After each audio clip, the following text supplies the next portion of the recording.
चलिए, हमें लगता है कि अनुषा जी तक हमारी आवाज नहीं पहुंच पा रही है, तो हमारे बीच अंजना जैन जी जुड़ चुकी हैं।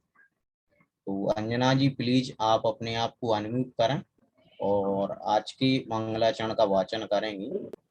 जी अंजना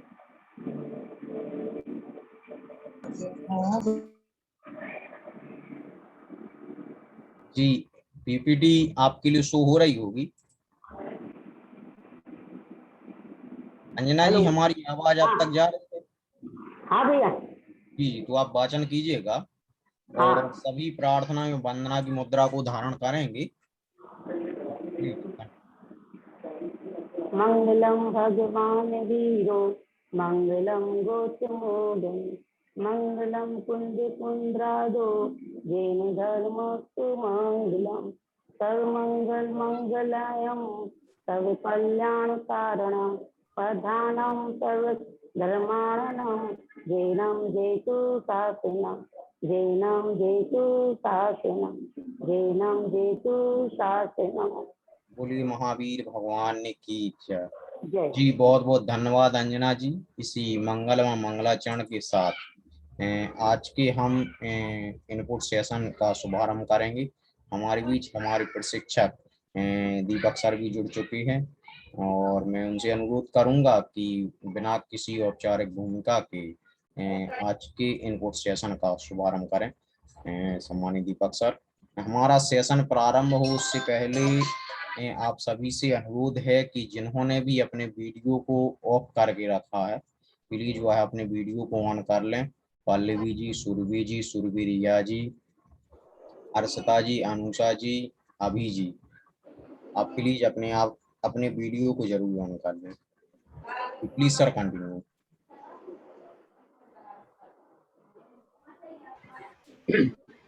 धन्यवाद नीरज जी, स्वागत है आप सभी का आपके इस कार्यक्रम में। कैसे हैं आप सभी लोग? जी ठीक है पल्लवी जी, आप वीडियो ऑन कर सकते हैं तो अवश्य कीजिएगा। तो मित्रों, कैसे हैं आप सभी लोग? जी दीपक जी। बढ़िया सर। ठीक है सर, बढ़िया सर, बढ़िया। आप कैसे हैं सर? मैं बहुत बढ़िया बढ़िया जी। तो कैसा चल रहा है जीवन? आनंद में? बढ़िया सर, बहुत शानदार, मजा आ रहा है। सुख सुख और आनंद की प्राप्ति। बिल्कुल सर। जी। तो मित्रों, आज फिर से मैं आप सभी का स्वागत करूंगा आपके इस कार्यक्रम में। जैन शिक्षा समृद्धि द्वारा हम सभी को सीखने और सिखाने का मौका प्रदान करने वाला एक कार्यक्रम बहुत ही सुंदर तरीके से सजाया गया। और आगे बढ़ते हुए हम अपने सभी गुरुजनों को और मार्गदर्शकों को प्रणाम करते हुए और उनको ग्रेटिट्यूड पे करते हुए आगे बढ़ेंगे। और आदर्श शिक्षक 1 के इस कार्यक्रम में हम और नए टॉपिक्स के विषय में बातें करेंगे और उनको समझने का प्रयास करेंगे और उनका अभ्यास करेंगे जीवन में। आशा है हमारी आवाज क्लियर आ रही है सभी को। जी, सभी चैट बॉक्स का उपयोग कर सकते हैं। यदि आवाज क्लियर आ रही है तो यस का उपयोग करें चैट बॉक्स में। जी। तो मित्रों, आज का टॉपिक है आदर्श व्यक्ति, आदर्श जीवन और आदर्श शिक्षक। ये जो शब्द है आदर्श, ये अपने आप में बहुत बड़ा विस्तृत शब्द है। इसकी परिभाषा हर किसी के लिए अलग है। इसकी परिभाषा अगर बताई जाए तो बहुत ही विस्तृत है। सिर्फ आदर्श बोलने से ही सब कुछ नहीं हो जाता। अगर हम बात करें, हम सुनते हैं शब्द आदर्श, तो हमारे मन में क्या विचार आता है? चैट बॉक्स का प्रयोग करके अवश्य बताइए कि हमारे मन में क्या विचार आता है आदर्श सुनने के बाद। जो ये शब्द है, हमारे को क्या फीलिंग आती है, हम क्या समझते हैं इस शब्द से? आप सभी अवश्य बताइए चैट बॉक्स में। इस सेशन को इंटरेक्टिव रखेंगे, आपस में बातें करेंगे और चर्चा करते हुए आगे बढ़ेंगे, क्योंकि ये थोड़ा आपका फेवरेट टॉपिक भी है। आदर्श शिक्षक भी इसमें है सम्मिलित। तो हम लोग सभी शिक्षक है, उस नाते हमें समझना आवश्यक है कि हम हमारा रोल क्या होना चाहिए, हमारा किरदार क्या होना चाहिए जीवन में, हमें कैसे आगे बढ़ना है, किस रास्ते पर आगे बढ़ना है, क्या हम सही रास्ते पर हैं, क्या हमें और आवश्यकता है बदलाव करने की। तो इस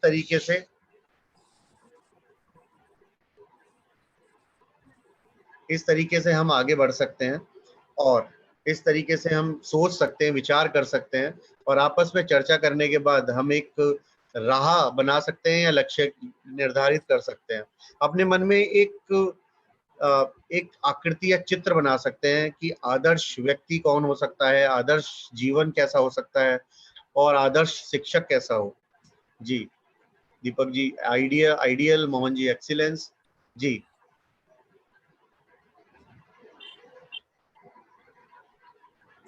जी, तो हम अगर बात करें, समझने का प्रयास करें इस विषय में कि आदर्श शब्द आदर्श का मतलब होता है, सिंपल एक तरीके से मान लिया जाए, अच्छा, यानी कि जो किसी भी तरीके से, किसी भी रूप में अगर कोई भी व्यक्ति उसको देखे, उसको परखे या उसके विषय में बात करे या उससे व्यवहार करे या उसका लाभ उठाए, तो हर व्यक्ति उसके लिए बोले अच्छा, हर व्यक्ति के लिए हो अच्छा, है ना।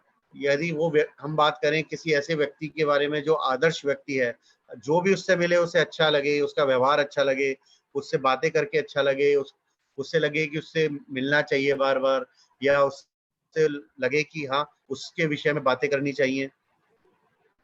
और जैसे हम आदर्श जीवन की बात करें तो हम इस पूरे के पूरे वेबिनार में चर्चा करने वाले हैं आपस में कि ये सारे जो 3 रूप हैं, आदर्श जीवन, आदर्श व्यक्ति और आदर्श क्या है। और अगर हम बात करें तो तीनों एक दूसरे से मिले जुले हैं। अगर हमें आदर्श व्यक्ति मिलते रहे जीवन में तो हमारा जीवन आदर्श बन जाता है। अगर हमारे जीवन में आदर्श शिक्षक मिल जाएं तो हमारा जीवन आदर्श बन जाता है ना। और एक हम आदर्श व्यक्ति बन सकते हैं तो और हम अपने जीवन को आदर्श बना सकते हैं। मतलब इतना सारा कुछ है और सब एक दूसरे से जुड़ा हुआ है। तो इसमें एक सबसे सुंदर बात क्या है? सबसे सुंदर बात यह है कि हम खुद शिक्षक होने के नाते बहुत सारे ऐसे बच्चे और परिवारों के जीवन को बदलने का कार्य करते हैं, उनके जीवन में एक इम्पॉर्टेंट रोल प्ले करते हैं। हमारी एक वहां पर बहुत इम्पोर्टेंस होती है उन सारे परिवारों के अंदर, जहां भी जो भी बच्चे हमारे यहाँ पढ़ते हैं, वो उनके जीवन में हम लोग किस तरीके का एक रोल प्ले कर सकते हैं, एक आदर्श व्यक्ति के रूप में, एक आदर्श शिक्षक के रूप में, और उनके जीवन को आदर्श बना सकते हैं, उनके परिवार को आदर्श बना सकते हैं। तो उससे पहले हमें समझना आवश्यक होता है कि हम किस तरीके से आदर्श की परिभाषा को समझें, या हम बात करें कि हम कैसे आदर्श स्थापित करें, है ना। आदर्श स्थापित करने के लिए क्या करना चाहिए, वो एक इम्पोर्टेंट पार्ट होता है हमेशा। तो उसके लिए हम आपके साथ पीपीटी शेयर करेंगे कि किस तरीके से हम लोग वार्तालाप और विचार कर सकते हैं इस पॉइंट पर। धन्यवाद नीरज जी।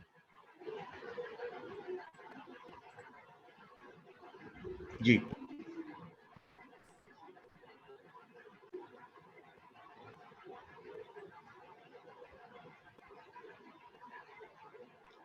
आदर्श व्यक्ति, आदर्श जीवन और आदर्श शिक्षक।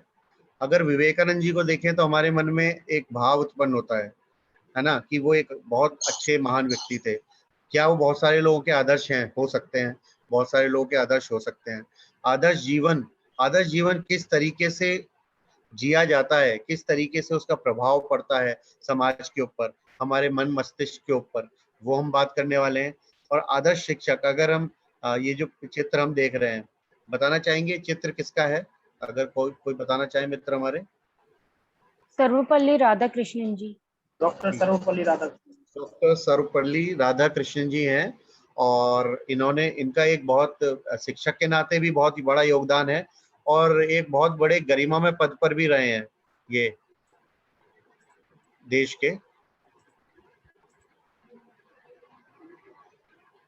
जी इनका जन्मदिन भी शिक्षक दिवस के रूप में मनाया जाता है। शिक्षकों से अधिक प्रेम था जी, शिक्षकों से अधिक प्रेम होने के कारण इनका जन्मदिन है शिक्षक दिवस के रूप में इसलिए मनाया जाता है। शिक्षक दिवस 5 सितंबर इनका जन्म दिवस मनाया जाता है। और एक गरिमामय पद पर भी रहे हैं भारत के। अपने स्वतंत्र भारत के द्वितीय उपराष्ट्रपति थे, नहीं प्रथम जी उपराष्ट्रपति। हाँ जी, बहुत बढ़िया। तो इनको चुना इसीलिए गया कि इनके शिक्षक के रूप में इनकी बहुत वैल्यू थी और इन्होंने बहुत सारे लोगों का जीवन बदला। तो अगर हम बात करें तो एक एक सिर्फ चित्र देखने मात्र से हमारी विचारधारा बदल जाती है। तो ऐसा ही हमें अगर बनना है तो हमें क्या करना होगा, पहचान क्या होगी, हमें क्या कार्य करने होंगे, किस तरीके से हम अपना, अपने परिवार का, अपने अपने समाज का और पूरे इस देश का और आने वाले बच्चों के भविष्य का हम निर्माण कर सकते हैं शिक्षक होने के नाते। तो शिक्षक एक ऐसा व्यक्ति होता है जो हर वक्त कुछ ना कुछ नए सीखने के लिए तत्पर रहता है और उस नए को सीखने के साथ साथ उस नए को सिखाने के लिए तत्पर रहता है। तो जो नए गुण कौशल प्राप्त करने के लिए तैयार रहता है और नए गुण और कौशल को अपने जितने भी शिष्य हैं उनको स्थानांतरित करने यानी ट्रांसफर करने के लिए तैयार रहता है, वो व्यक्ति एक शिक्षक के रूप में, अच्छे शिक्षक के रूप में समझा जा सकता है। अगर हम बात करें आदर्श व्यक्ति की पहचान कैसे करेंगे, कैसे पहचान करेंगे, क्या उसकी वेशभूषा से पहचान होगी, क्या उसके हाव भाव से पहचान होगी, क्या उसके व्यवहार से पहचान होगी? तो क्या लगता है आपको कि आदर्श व्यक्ति की पहचान किस प्रकार होगी? क्या उसकी वेशभूषा से होगी या उसके विचारों से होगी या उसके कार्यों से होगी? क्या मानते हैं आप सभी लोग? क्या आपकी विचारधारा है इस विषय में?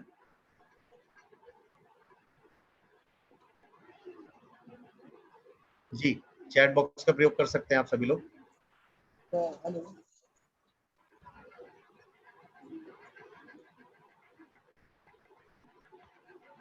उसके विचार व कार्य से। जी हर्षिता जी बोल सकते हैं क्या? जी, कई बार हम लोग किसी की वेशभूषा से बहुत ज्यादा प्रभावित हो जाते हैं, लेकिन आवश्यक नहीं कि वो व्यक्ति वैसा ही हो जैसा हमें नजर आ रहा है।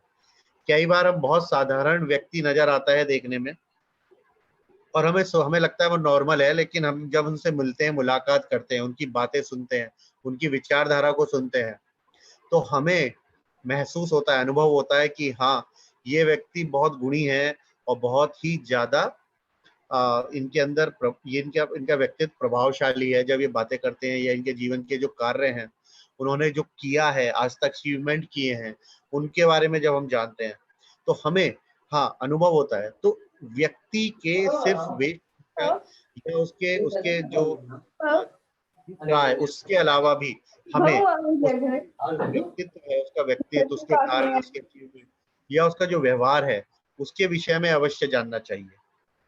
अगर हम इस प्रकार जानते हैं तो हम अगर बात करें कि पहचान कैसे होगी, आदर्श व्यक्ति की पहचान क्या होगी, उसकी पहचान होगी सत्यनिष्ठा। सत्यनिष्ठा का मतलब है कि उसके सिर्फ बोलने से ही नहीं, उसके विचारों में भी सत्यता होगी। जब हम ऐसे व्यक्तियों से मिलते हैं तो हमें पहले से पता होता है कि इनके सामने झूठ नहीं बोल सकते या इनके सामने झूठ नहीं बोलना है, ये पकड़ लेंगे क्योंकि उनके जो विचार हैं वो सत्य के साथ ही चलते हैं। वो बिल्कुल उनका जो उन्होंने बनाया हुआ है अपना ऑरा या आपने जो अभ्यास किया है जीवन पर्यंत, वो ऐसा ही किया है कि वो सोचते भी सही हैं और लोगों के विषय में अच्छा ही सोचते हैं और वो इस तरीके से सोचते हैं कि हाँ मैं जो सोचता हूँ सभी लोग वैसे ही हैं, सभी लोग अच्छा ही व्यवहार करने वाले हैं, सभी लोग सत्य ही बोलने वाले हैं। इसलिए उनका उनका जो नजरिया, बिल्कुल सही बात है, नजरिया, व्यवहार और विचार जो बन जाते हैं वो सत्यनिष्ठा यानी कि बिल्कुल ट्रुथ के ऊपर बेस्ड होते हैं। वो उन्होंने जो मान लिया, जो बोल दिया, वो बिल्कुल सत्य होता है। जैसे हमारे इतिहास में बहुत सारे ऐसे व्यक्ति हुए हैं जिनकी सत्यनिष्ठा की बहुत लोग आज भी गवाही देते हैं या वो एक तरीके से रोल मॉडल है। जैसे महात्मा गांधी हैं, जैसे राजा हरिश्चंद्र हैं उनसे पहले सबसे बड़े। तो राजा हरिश्चंद्र के जीवन का प्रभाव महात्मा गांधी के ऊपर पड़ा। जब वो छोटे थे और उन्होंने राजा हरिश्चंद्र नाटक देखा, वो नाटक देखने के बाद उन्होंने प्रण लिया कि मैं भी सत्यनिष्ठा पर आगे बढ़ूं। तो ऐसे ही हजारों लाखों लोगों को राजा हरिश्चंद्र जी ने प्रभावित किया, ऐसे ही हजारों लाखों करोड़ों लोगों को महात्मा गांधी आज तक प्रभावित कर रहे हैं। और ऐसे ही जीवन में बहुत सारे हजारों ऐसे व्यक्ति हैं जो सत्यनिष्ठा का जीवन जीते हुए बहुत सारे लोगों को प्रभावित कर रहे हैं। तो एक सुंदर पहचान है वो व्यक्ति सत्यनिष्ठा वाला होगा, यानी कि सत्य बोलने वाला होगा, और वो सत्य सुनना ही पसंद करेगा। तो अगर हम भी ऐसा ही मान लें, हर वक्त हर समय ऐसा सोचें कि हम जो बोलेंगे वो सत्य पर आधारित होगा, और हम सत्य के आधार पर ही अपनी बातें रखेंगे, अपने विचार रखेंगे, तो शुरू में हो सकता है कि थोड़ा से चुनौतियां आए, क्योंकि हमें अपनी बातें समझाने और उनको व्यक्त और प्रकट करने में हो सकता है थोड़ी चुनौतियां आए, लेकिन आने वाले समय में हमारी एक वैल्यू बन जाएगी, हम एक ब्रांड एम्बेसडर बन जाएंगे, लोगों के बीच में हमारी एक छवि बनेगी। अगर हमने कुछ बोल दिया तो लोग समझ जाएंगे, मान जाएंगे कि इन्होंने बोला है तो वो सही ही होगा। तो ऐसी विचारधारा हमें बनानी है, ऐसा प्रभाव हमें रखना है समाज में, देश में और बच्चों के बीच में। और उससे फायदा क्या होगा, उससे लाभ होगा कि बच्चे जो भी देखते हैं वही करते हैं। तो शिक्षक होने के नाते हम बात करें अगर इस विषय में, तो बच्चे हमारी ही बातों को दोहराते हैं, हमारे ही व्यवहार को दोहराते हैं, और जैसा हम कहते करते वैसा ही करते हैं। तो उनको समझाने और उनको सिखाने का सबसे आसान तरीका है कि हम खुद भी अपने अंदर वो बदलाव लाए। उसके बाद सत्यनिष्ठा और ईमानदारी एक ही बात है, एक ही से जुड़े हुए हैं, बात एक नहीं है लेकिन जुड़े एक जैसे हैं, कि अगर हम सत्य बोलने की आदत डालते हैं और हमारा व्यवहार सत्यनिष्ठा से जुड़ा हुआ है तो हम ईमानदार भी होंगे।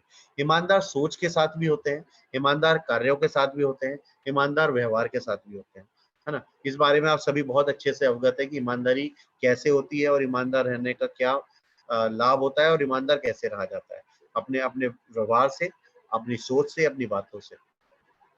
बहुत सुंदर बात है कि वो वादा निभाने वाले होते हैं। जो भी आपको आदर्श व्यक्ति मिलेंगे, अगर उन्होंने कह दिया कि ये कार्य हम करेंगे तो वो कार्य अवश्य करेंगे।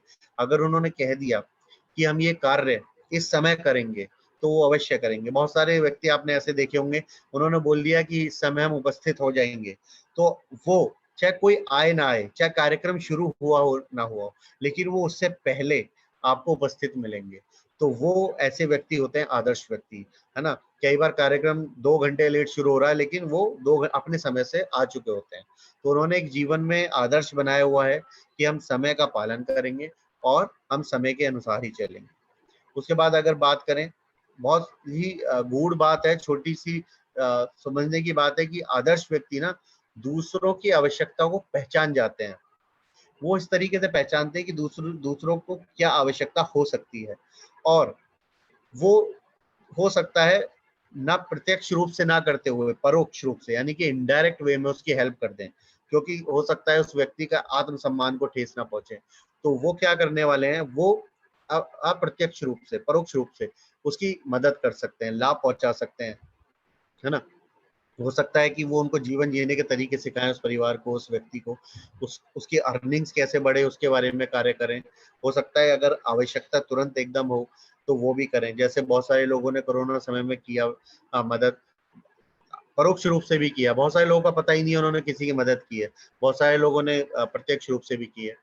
तो इस तरीके से हम लोग समझ सकते हैं, उनकी पहचान कर सकते हैं। सभी के प्रति प्रेम प्रदर्शित करते हैं। प्रेम प्रदर्शित करना दो तरीके से होता है, एक होता है कि आप किसी के सामने प्रेम प्रदर्शित कर रहे हो लेकिन आप सोचते नहीं हो वैसा, और दूसरा होता है कि आप एक्चुअल में सभी के प्रति प्रेम भावना रखते हो, क्योंकि सभी को जब हम समान भाव से देखना शुरू कर देते हैं, जब भी हम, जी बहुत बढ़िया मयंक जी, बधाई हो, और ऐसे ही हम कार्य करते रहेंगे तो हम किसी ना किसी समाज को के लिए किसी ना किसी रूप में कार्य करें, और हमारा एक्चुअली कंट्रीब्यूशन कहीं ना कहीं होना ही चाहिए, व्यक्ति के रूप में, शिक्षक के रूप में, किसी भी तरीके से। बहुत सुंदर कार्य मयंक जी।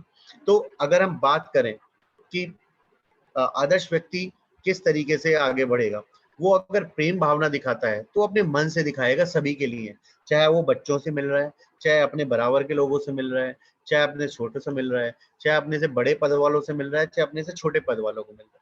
तो हमने बहुत बार पढ़ा या देखा सुना होगा कि किसी अच्छे व्यक्ति की पहचान उसी प्रकार होती है कि वो अपने सबॉर्डिनेट्स के साथ कैसा व्यवहार करता है, या ऐसे लोगों के साथ कैसा व्यवहार करता है जो शायद हो सकता है किसी ऐसी श्रेणी में काम करते हो जिसको हम बोलते हैं, लेकिन हमें सबका सम्मान और व्यवहार भाव करना चाहिए। वो अपने अपने काम वालों के साथ कैसा व्यवहार करता है, वो बाहर सफाई कर्मचारियों के साथ कैसा व्यवहार करता है, उससे उसके व्यवहार, उसके आदर्शों की पहचान होती है कि वो एक्चुअली सभी को समान रूप से देखता है। जो जो कार्य कर रहा है उसके कार्य के अनुसार देखता है, ना कि इस तरह देखे कि वो क्या है, छोटा बड़ा है। ठीक है, तो ऐसा ही हमें सभी के लिए अपनी सोच और विचार व्यक्त रखने हैं, और यही भावना हमें बच्चों के अंदर भी जागृत करनी है कि बच्चे सबको एक समान दृष्टि से देखना शुरू करें। इसीलिए स्कूल में यूनिफॉर्म होती है। यूनिफॉर्म मतलब यूनिफॉर्मिटी, मतलब एक जैसा, सभी एक जैसे नजर आए। हो सकता है कोई अमीर हो तो बहुत अच्छे कपड़े पहन के आए, कोई गरीब हो तो हो सकता है खराब कपड़े पहन के आए। तो एक यूनिफॉर्म होगी तो सब एक जैसे नजर आएंगे, चाहे आप किसी भी वर्ग से संबंधित हो।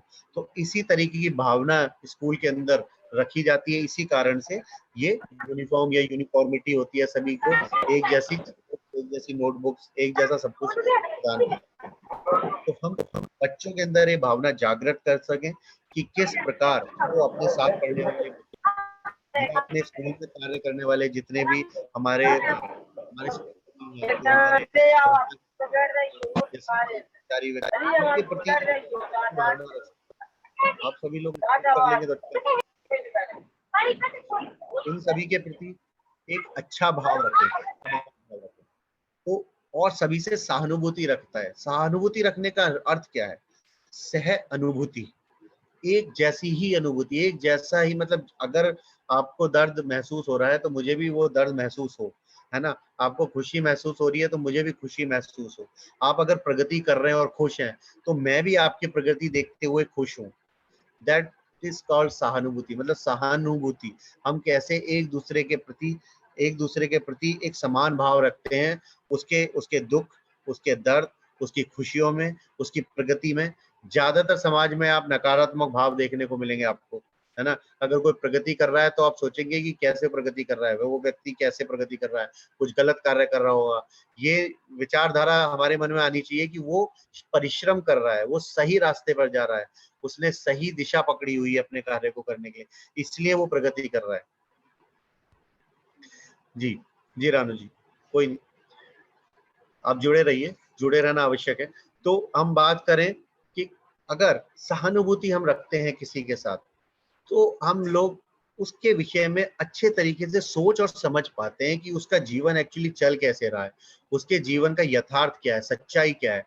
जब हम वो समझ पाते हैं तो हम उसकी मदद भी कर पाते हैं, और उसके साथ एक मित्रतापूर्ण व्यवहार भी हो पाता है, एक संबंध भी बन पाता है। आपस में एक दूसरे के विचारों को समझना, उसी प्रकार व्यवहार करना आवश्यक। ठीक है, तो आदर्श व्यक्ति की पहचान है कि वो सभी के साथ सहानुभूति रखते हैं। एक और इम्पोर्टेंट बात, शॉर्टकट्स नहीं लेते, परिश्रम के महत्व को समझते हैं। अगर हम ये माने कि हम किसी तरीके से कोई एक ऐसा आसान रास्ता मिल जाए जिससे हमें सफलता मिलेगी और हम ऊंचे पदों पर, ऊंचे पदों पर पहुंचने के बाद हम अच्छे फल प्राप्त कर पाएंगे, तो उसका हो सकता है थोड़े समय के लिए कुछ ऐसा बेनिफिट हो जाए। लेकिन अगर लॉन्ग टर्म में, अगर आगे बढ़ते हुए हमें सफल होना है और सफलता प्राप्त करनी है, बड़े पदों पर रहना है और उन बड़े पदों से और बड़े पदों की ओर आगे बढ़ना है, तो हमें परिश्रम के महत्व को समझना होगा। तो आदर्श व्यक्ति परिश्रम के महत्व को समझता है। परिश्रम, अगर हम बोले कि परिश्रम तो सभी करते हैं, आवश्यकता क्या है? आवश्यकता ये समझने की है कि क्या ये परिश्रम हम सही दिशा में कर रहे हैं, सही समय पर कर रहे हैं, क्या उचित परिश्रम कर रहे हैं। अगर हम ये बोलें कि परिश्रम करने से ही सफलता मिले, तो ये जो व्यक्ति हैं, बहुत सारे ऐसे व्यक्ति हैं जो दिन भर मेहनत मजदूरी करते हैं, लेकिन वो तो सिर्फ बहुत कम ही अर्निंग कर पाते हैं। तो वो तो मेहनत कर रहे हैं, परिश्रम कर रहे हैं, उनको सफलता क्यों नहीं मिल रही है? तो इसीलिए हमने पहला स्टेटमेंट ये दिया कि हमें समझना आवश्यक है कि परिश्रम हम क्या सही दिशा, सही समय में कर रहे हैं। तो आदर्श व्यक्ति जो होते हैं वो परिश्रम के महत्व को समझते हुए अपने लक्ष्यों की ओर लगातार बढ़ते रहते हैं। तो हमें परिश्रम कब और कहाँ कितना करना है उसकी आवश्यकता है समझने की। समाज के हित में सोचने वाला, हम सब कहीं ना कहीं समाज में भागीदारी निभाते हैं, आप म्यूट कर लेंगे प्लीज सभी। समाज के हित में सोचने वाला व्यक्ति, जैसे अगर हम जैसे जैन शिक्षा समृद्धि की बात करें तो यहाँ पर इस कार्यक्रम के जो सूत्रधार हैं हमारे अध्यक्ष महोदय श्रीमान विजय जैन जी, और उनके साथ उनके सहयोगी गण और भी बहुत सारे लोग हैं।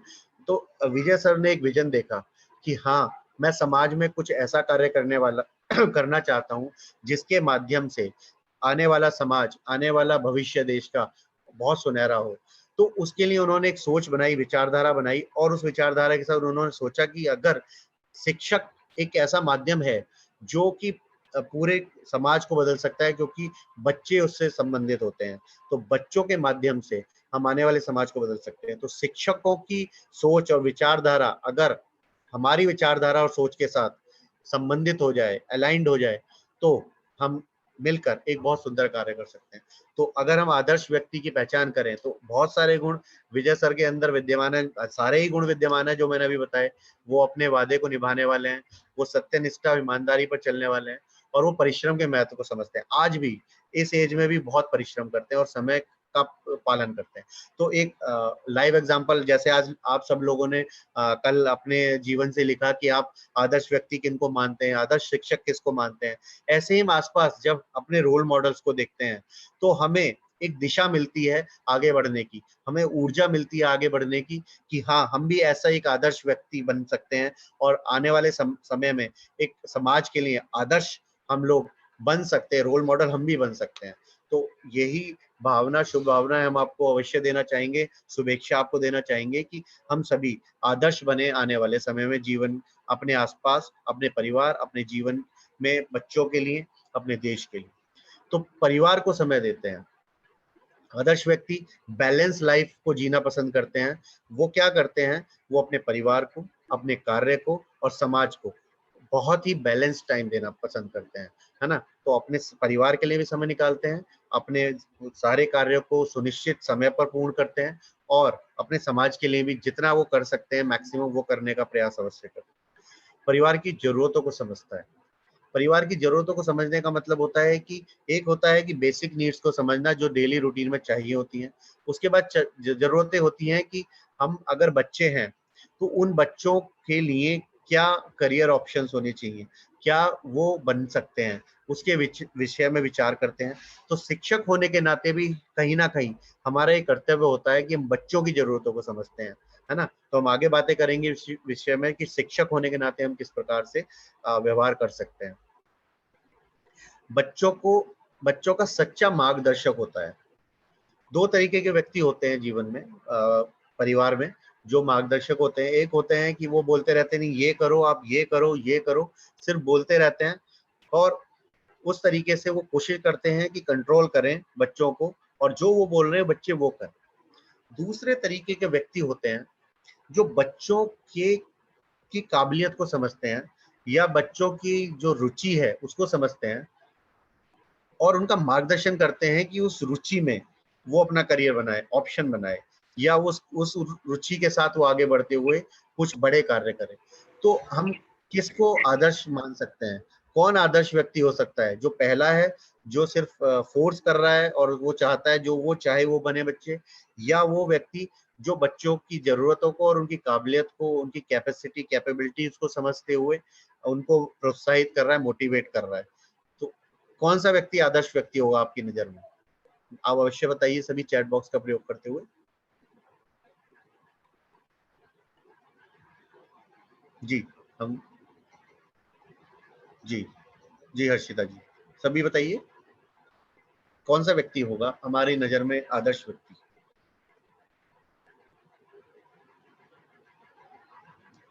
बहुत बढ़िया बहन जी। तो हम बात कर रहे हैं दूसरा व्यक्ति। ऐसा व्यक्ति हम लोग मानेंगे आदर्श व्यक्ति जो प्रोत्साहित करेगा जरूरतों को समझते हुए, और उनको उनकी काबिलियत को समझते हुए, उन अंडरस्टैंडिंग, जैसे कहते हैं कि हम लोग असेसमेंट करते हैं ना, वो असेस करे कि क्या कर सकता है वो बच्चा, या उसके अंदर क्या गुण, क्या क्वालिटी है। तो इस तरीके से हम लोग समझ सकते हैं आदर्श व्यक्ति के गुण। और सबसे बड़ी बात जो अभी हमने भी कही कि वो अपने वचन का पक्का होता है और उस पर अटल रहता है। उन्होंने जो कह दिया वो फाइनल है, जो कह दिया वो करते हैं वो अवश्य। जिस समय उन्होंने जो करने के लिए बोला, जिस समय वो जो भी जहाँ उपस्थित रहने के लिए बोलते हैं वहाँ उपस्थित रहते हैं। तो ये एक पहचान है आदर्श व्यक्ति की। तो अगर इससे संबंधित कोई प्रश्न है किसी के मन में तो हम चर्चा कर सकते हैं, नहीं तो हम आगे बढ़ेंगे, फिर लास्ट में चर्चा करेंगे जैसा सभी उचित समझे। अगर कोई प्रश्न है आदर्श व्यक्ति से संबंधित आपके मन में तो पूछ सकते हैं। चलिए आगे बढ़ते हैं। आदर्श जीवन की पहचान।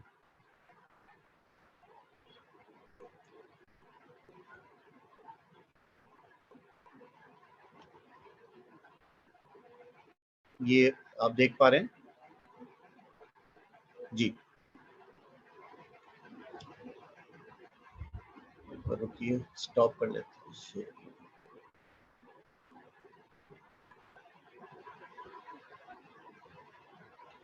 फिर से शेयर कर लेते हैं एक बार।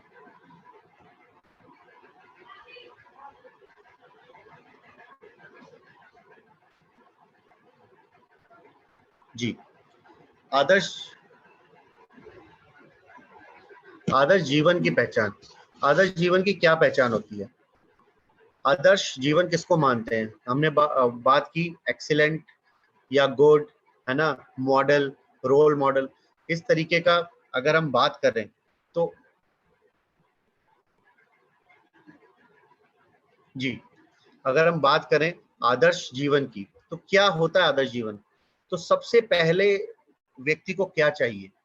अगर बात करें कोई कि हमें तो धन चाहिए या यश चाहिए, है ना, सफलता चाहिए, लेकिन उससे पहले व्यक्ति को क्या चाहिए? सबसे पहले व्यक्ति को चाहिए होती है मानसिक शांति, पीस ऑफ माइंड।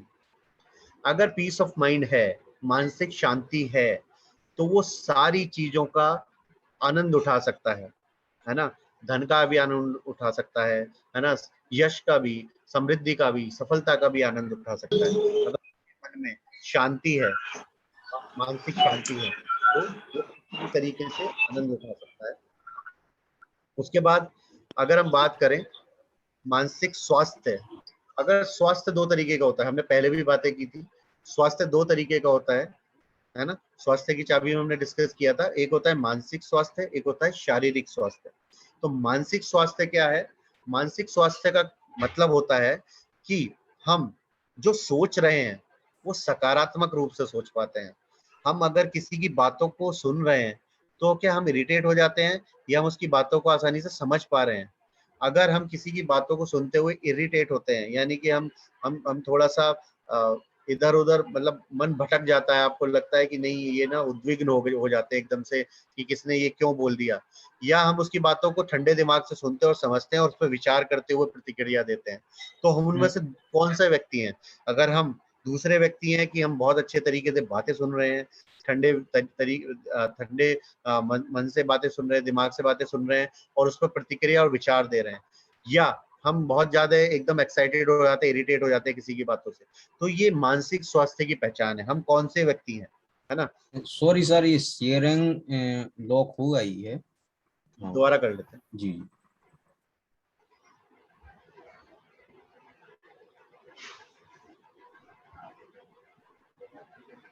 अभी भी शेयर नहीं हुआ है। आप ये हटा देंगे एक बार हमारा लाइमलाइट? जी, आपका स्पॉटलाइट करा दिया। स्पॉटलाइट हटा दें।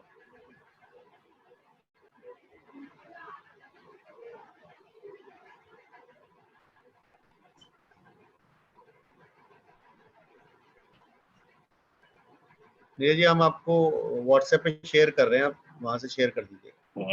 नीरज जी का नेट स्लो है, इसलिए वो शायद नहीं हो पाएगी। दीपक जी से निवेदन है आप अपना कंटिन्यू करें तो ज्यादा अच्छा है वो। चलिए, ज्यादातर बातें विचार करने वाली है तो इसमें पीपीटी की बहुत शायद आवश्यकता नहीं है जी। तो आदर्श जीवन की पहचान हम जब कर रहे हैं तो सबसे पहले मानसिक शांति की बात हमने की, उसके बाद हम बात करते हैं मानसिक स्वास्थ्य की। तो शारीरिक स्वास्थ्य से ज्यादा आवश्यक है मानसिक स्वास्थ्य, और हमें बच्चों के मानसिक स्वास्थ्य का भी ध्यान रखना है। अगर बच्चे मानसिक रूप से स्वस्थ हैं तो उनका फोकस बढ़ता है, उनको समझने में आसानी रहती है, उनको पढ़ने में आसानी रहती है, और हम जो उनको समझाना चाह रहे हैं, जो हमको सिखाना चाह रहे हैं, तो बच्चे वो बहुत आसानी से सीखते हैं और ग्रहण कर पाते हैं। तो बच्चों के मानसिक स्वास्थ्य का चेकअप करना भी हमें बहुत आवश्यक है। बहुत सारे बच्चे हमारे साथ स्कूल में आते हैं जो बहुत जल्दी गुस्सा हो जाते हैं, बहुत जल्दी चिढ़ जाते हैं, या हम उनको कुछ सिखाना समझाना चाह रहे हैं तो वो सीख और समझ नहीं पा रहे हैं। तो क्या होता है कि टीचर उसको किस तरीके से, शिक्षक होने के नाते उसको किस तरीके से वो हैंडल कर सकते हैं, वो हमें सीखना और समझना आवश्यक है। अगर हम बात करें उसके बाद शारीरिक स्वास्थ्य की, तो शारीरिक स्वास्थ्य के लिए हम लोगों ने पिछली बार भी मानसिक और शारीरिक स्वास्थ्य के लिए हमने पिछली बार भी कुछ अभ्यास किया था, शायद आपको याद हो, और हम आशा करते हैं कि आप सभी उसका अभ्यास कर रहे होंगे। हमने इस तरीके से कुछ एक्सरसाइजेस सीखी थी फोकस करने वाली, और मेडिटेशन, योगा करना और सूर्य नमस्कार। इस तरीके से हम लोग बहुत सारे कार्य हैं, अभ्यास है, जिसके थ्रू हम लोग अपना मानसिक स्वास्थ्य बढ़ा सकते हैं, शारीरिक स्वास्थ्य बढ़ा सकते हैं। सूर्य नमस्कार करने से हम पढ़ रहे थे, हमने सीखा, तो जो हमारे शरीर में ऊर्जा का केंद्र है, मणिपुर, है ना, मणिपुर आपने सुना होगा, चक्रा, मणिपुर चक्रा। तो जो मणिपुर चक्रा है वो एक्टिवेट होता है सूर्य नमस्कार करने से, उससे हमारी ऊर्जा बढ़ती है शरीर की, और हमारा फोकस और ध्यान बढ़ता है।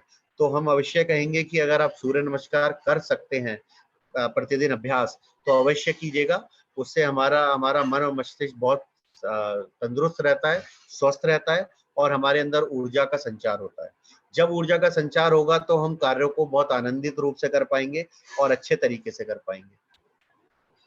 उसके बाद अगर आगे बात करते हैं, सबसे पहले हम खुद की बात कर रहे थे कि मेरी मानसिक शांति, मेरा मानसिक स्वास्थ्य और मेरा शारीरिक स्वास्थ्य। उसके बाद हम बात करते हैं कि परिवार की मानसिक शांति, परिवार का मानसिक स्वास्थ्य और परिवार का शारीरिक स्वास्थ्य अच्छा है। उसके बाद जिस भी परिवार में मेल और मिलाप और प्रेम होता है, यानी कि हम आपस में मिलकर रहते हैं, एक दूसरे की बातों को, भावनाओं को समझते हैं और उनका आदर और सम्मान करते हैं, तो वो एक आदर्श जीवन की पहचान है। जैसे अगर हमारे परिवार में बहुत सुख, शांति और समृद्धि है, प्रेम है, तो कैसा अनुभव करेंगे हम, वो आदर्श जीवन की पहचान है। उसके बाद परिवार में आपसी सामंजस्य होने का अर्थ है कि हम जो कह रहे हैं या हमारे परिवार के सदस्य जो कह रहे हैं, क्या हम उनको समझते हैं, क्या हम उसके ऊपर एक ऐसी प्रतिक्रिया व्यक्त करते हैं सकारात्मक रूप से, जिससे हम एक ऐसे डिसीजन पर, निर्णय में पहुंच पाते हैं जिससे परिवार का लाभ हो, या एक ऐसा डिसीजन हम ले पाते हैं जिससे कि परिवार के प्रत्येक सदस्य का लाभ हो, या परिवार में समृद्धि आए और सभी आगे बढ़ सकें। तो वो सामंजस्य होना बहुत आवश्यक है। बच्चे, उनको भी सुनना बहुत आवश्यक है सामंजस्य में।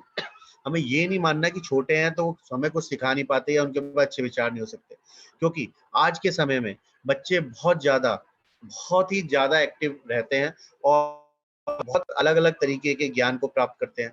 तो हमें बच्चों की बातों को सुनना, समझना और उनको वेटेज देना, यानी उनकी बातों को भार देना बहुत आवश्यक है कि हाँ, आप जो कह रहे हो बहुत अच्छा कह रहे हो, उनको प्रोत्साहित करना है।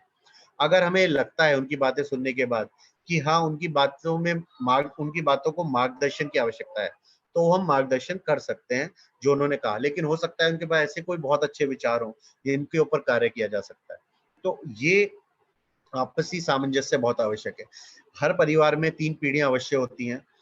एक जो बुजुर्गों की पीढ़ी होती है, जो हमारे माता पिता होते हैं, एक हम होते हैं और एक बच्चे होते हैं। तो ये 3 पीढ़ी अवश्य होती हैं और कई बार 4 पीढ़ियां भी होती हैं।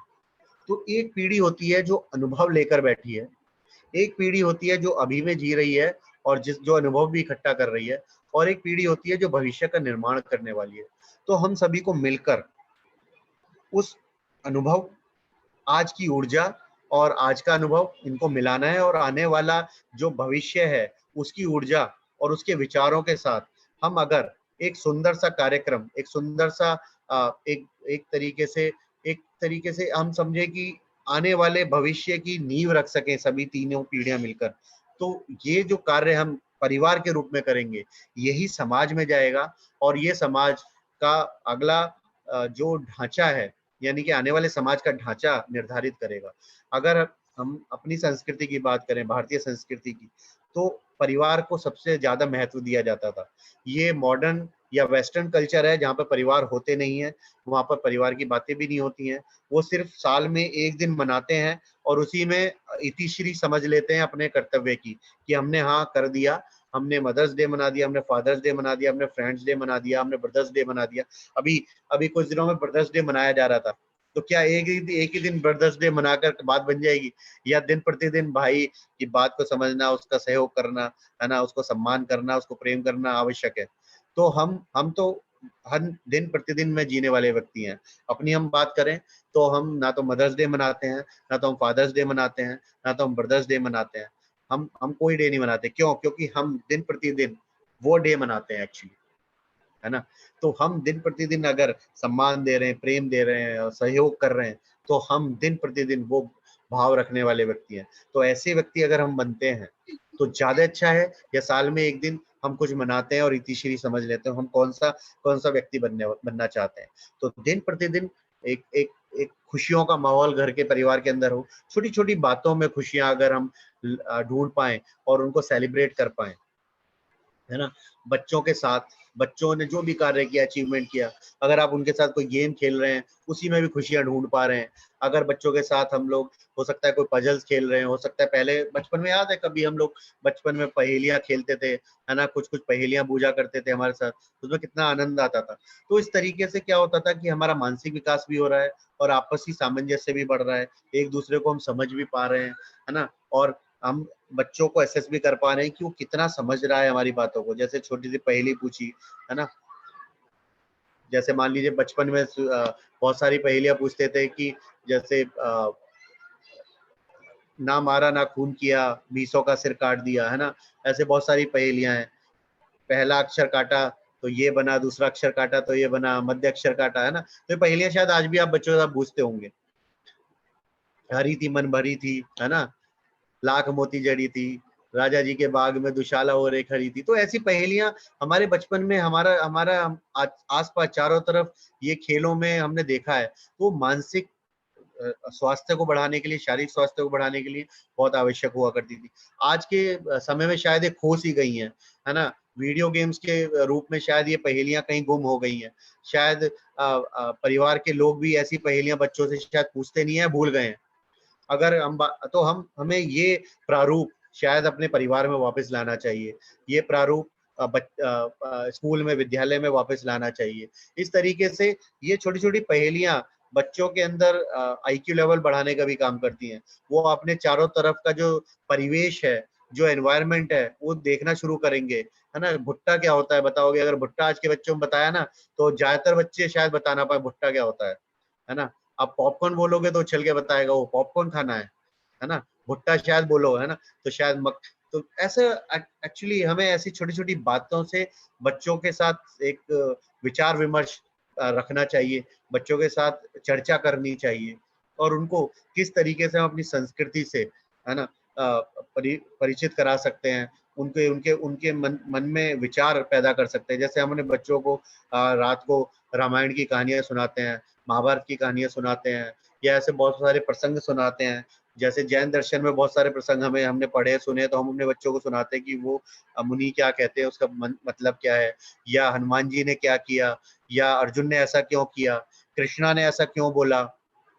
तो उसका जब हम उनको उस रूप में बताते हैं तो उनके दिमाग में एक प्रश्न आता है, अरे ऐसा तो हमने कभी सुना नहीं, ऐसा भी कुछ हुआ था। तो वो उनके अंदर जिज्ञासा पैदा होती है, तो फिर ढूंढते हैं, वो पढ़ने का अभ्यास करते हैं, कहीं से ढूंढते हैं, गूगल से ढूंढते हैं, कोई बुक मिल जाती है, ढूंढते हैं, है ना। तो हम लोग ऐसे छोटे छोटे बातें करके बच्चों के साथ इस तरीके से उनके अंदर जिज्ञासा पैदा कर सकते हैं कि वो खोजी बने एक्चुअली। अगर बच्चे खोजी बनते हैं, यानी कि जो रिसर्च वर्क कहा गया है, रिसर्च का मतलब ही क्या है? री प्लस सर्च, जो खोजा जा चुका है उसे दोबारा खोजना है, इन्वेंशन नहीं। जो खोजा जा चुका है उसे दोबारा खोजना है, क्योंकि वो लुप्त हो गया है, वो रिसर्च होती है। हम नहीं कह रहे कि आप इन्वेंटर बनिए, आविष्कार कीजिए, हम ये कहते हैं आप रिसर्च कीजिए। बहुत सारी ऐसी चीजें हैं जो चला करती थी, जिनका लाभ उठाया जाता था, लेकिन वो खो गई हैं। अगर हम उन्हें ढूंढ कर ले आते हैं और उन्हें दोबारा से जीवित करके समाज में, परिवार में या बच्चों के अंदर ला सकते हैं, तो ये भी बहुत बड़ा कार्य होगा। तो जरूरत नहीं है कि इन्वेंशन ही किए जाएं, जरूरत है रिसर्च की। तो आवश्यकता ये है कि बच्चों के अंदर ये रिसर्च की भावना पैदा की जाए। बच्चे सिर्फ और सिर्फ ये ना बने कि पढ़ा, रटा और लाकर लिख दिया और हमने उसको एसेस किया और हमने मार्क्स दे दिए और हमारा काम खत्म। नहीं, शिक्षक होने का अर्थ है कि हम बच्चों को जो है उसकी जड़ तक पहुंचना सिखाएं। वो है क्यों, उसका आधार क्या है, वो हुआ क्यों, उसके करने की आवश्यकता ही क्यों पड़ी। अगर मैं अपने बच्चे को बोलूं कि मुंह में उंगली मत डालो, मुंह में उंगली मत डालो, ये बोलने की बजाय अगर मैं उसको बताता हूं कि मुंह में उंगली डालने का क्या प्रभाव है, तो उसको ज्यादा अच्छे से समझ में आता है। हम बोलते हैं कि मुंह में उंगली डालने से आपके जो गंदी उंगलियां हैं वो मुंह में जाएंगी तो बैक्टीरिया जा सकता है, आपके पेट में दर्द हो सकता है ना, या आपका स्वास्थ्य को हानि हो सकती है, तो उसका प्रभाव ज्यादा पड़ेगा। या बार बार मैं ये बोलूं मुंह में उंगली मत डालो उसकी बजाय। या हम कई बार बोलते हैं कि रात को ये कार्य मत करो, या बिल्ली ने रास्ता काटा तो क्यों। अगर हम उसकी जड़ तक पहुंचे, ये क्यों हुआ, क्यों बिल्ली रास्ता काटती है तो हमें रुक जाना चाहिए, क्यों रात को बहुत सारे ऐसे कार्य नहीं करने चाहिए, अगर उसके वैज्ञानिक आधार पर जाएं और बच्चों को वो सिखाया जाए, तो ये बातें बहुत सारी जो हमारे लिए बहुत फायदे वाली होती थी, वो बच्चे समझें और उसका पालन भी करना अवश्य सीखेंगे। 1 मिनट के लिए हम क्षमा चाहेंगे।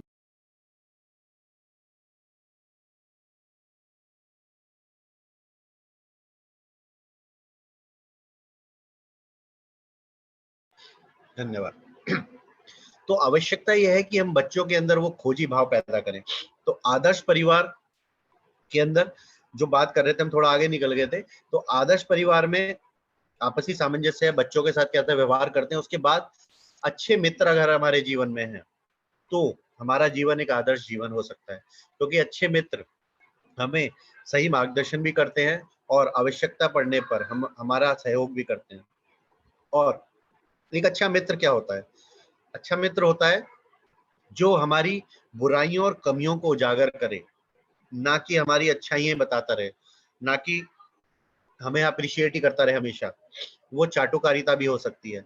तो अच्छा मित्र उसको मानिए, है ना, निंदक नियरे राखिए, है ना, ऐसा बोला गया ना कबीर ने। तो अच्छा मित्र वही हो सकता है जो आपकी कमियों और बुराइयों को उजागर करे, बताए, टोके आपको कि भाई ऐसा नहीं करना है, आपको नुकसान हो जाएगा, या ऐसा करना सही नहीं है आपके लिए, परिवार के लिए, समाज के लिए, मत करो।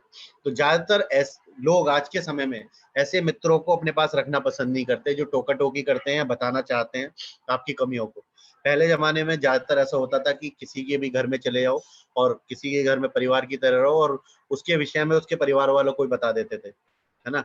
तो ऐसे ऐसे व्यक्ति को आज के लोग पसंद नहीं करते जो घर पे आके आपकी जितने भी आपके कार्य हैं उनकी सूचना दे।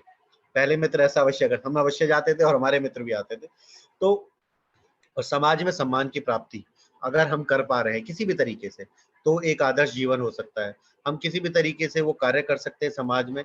जरूरी नहीं है कि हम सम्मान प्राप्त करने के लिए कार्य करें, लेकिन हम कार्य करें, सम्मान तो अपने आप प्राप्त हो जाएगा, है ना। सम्मान अपने आप प्राप्त हो जाएगा अगर हम कार्य अच्छे करते हैं, अगर हम ऐसे कार्य करते हैं इससे समाज का फायदा होता है। जैसे हमने बहुत पहले भी बातें की हैं कि हम समाज के लिए, सफाई के लिए कार्य कर सकते हैं, वृक्ष लगा सकते हैं, बच्चों को पढ़ा सकते हैं, जैसे बहुत सारे बच्चों की मदद कर सकते हैं, इनको कपड़े दे सकते हैं, बहुत सारे ऐसे कार्य हैं। तो सबसे ज्यादा सुंदर कार्य होगा अगर हम बच्चों को पढ़ा सकें, ऐसे जरूरतमंद बच्चों को जो समझ सकें कि पढ़ाई का महत्व क्या है, शिक्षा का महत्व क्या है। अगर वो समझ के शिक्षा को ग्रहण करते हैं तो ऐसे हम हजारों व्यक्तियों के जीवन को बदल सकते हैं। विजय सर ने एक कार्यक्रम चलाया था शिखर जी में। उन्होंने क्या किया था कि बहुत सारे भिखारियों को उन्होंने देखा तो उन्होंने क्या किया, रूट कॉज तक गए तो उन्होंने देखा कि इन बच्चों की माताएं भी पढ़ी नहीं है, तो उन्होंने रात की क्लासेस चलवाई उन बच्चों की माताओं को पढ़ाने के लिए जो भिक्षा मांगते थे। और आने वाले समय में जब वो समझ पाई कि शिक्षा का महत्व क्या है, वो शिक्षित हुई, तो उन्होंने अपने बच्चों को भीख मांगने से रोका और भिक्षा प्रवृत्ति वहां खत्म हुई। तो इस तरीके से अगर हम समझें कि कैसे हम चोट कर सकते हैं रूट पर, जड़ों पर, तो हम अच्छे अच्छे तरीके से उसका फायदा उठा सकते हैं।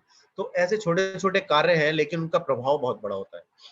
अब आगे बढ़ते हुए अगर हम बात करें कि आदर्श शिक्षक क्या होता है, जैसे आदर्श शिक्षक के लिए आपने बहुत सारे सुंदर सुंदर वाक्य, बातें आप सभी ने लिखी नियत कार्य में, आदर्श व्यक्ति के बारे में आपने लिखी, और हमें जानकर पढ़कर बहुत ही अच्छा लगा, आनंद भी आया कि हाँ, हम अपने आसपास रोल मॉडल्स को देखते हैं। हमारी आदत है कि हम आदर्श व्यक्तियों को देख रहे हैं, आदर्श शिक्षकों को देख रहे हैं, पहचान कर रहे हैं। एक बहुत अच्छी बात है, बहुत अच्छी आदत है। अगर हम रोल मॉडल्स को देखकर आगे बढ़ते हैं तो हम भी वैसे बन पाते हैं। तो आदर्श शिक्षक की अगर बात की जाए तो आदर्श शिक्षक सबसे आवश्यक जो गुण है बच्चों आदर्श शिक्षक के अंदर, वो होता है कि वो बच्चों की जरूरतों को समझता है, नीड्स को समझता है, नीड एनालिसिस कर पाता है वो कि बच्चे एक्चुअली चाहते क्या हैं।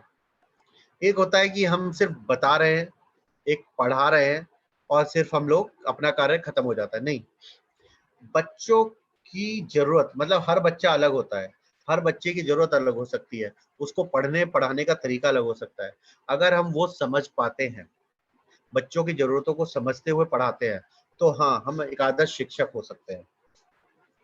बच्चों की काबिलियत को परखने वाला, उन बच्चों के अंदर ऐसा कौन सा गुण है जो आगे बढ़ाया जा सकता है। जैसे हम शिक्षक होने के नाते हम बहुत सारे बच्चों को आगे बढ़ाते हैं, किसी को हम लोग डिबेट कंपटीशन में भेजते हैं, किसी को हम बोलते हैं कि तुम ऐसा बहुत ऐसे बहुत अच्छा लिखते हो, किसी को हम बोलते हैं कि तुम बहुत अच्छी एक्टिंग करते हो, चलो सांस्कृतिक कार्यक्रमों में भाग लेना है, किसी को हम बोलते हैं कि आप बहुत अच्छा गाते हो, है ना, आप आने वाले कार्यक्रम में गाइएगा, है ना, आप संगीत बजाते हो। तो इस तरीके से हम पहचान करते हैं, लेकिन हमें क्या करना है कि हम एक परिपाटी चलाएं कि क्या वो बच्चे इन इन गुणों के साथ जो उनके अंदर बहुत अच्छे तरीके से हैं, परिपक्व होकर यानी मैच्योर होने के साथ, वो बच्चे उसमें क्या अपना अपना करियर बना सकते हैं, अपना जीवन यापन का तरीका उनके माध्यम से बना सकते हैं। क्या हम ऐसा कोई उनको मार्गदर्शन दे सकते हैं, रोल मॉडल तैयार कर सकते हैं, रोड मैप तैयार कर सकते हैं।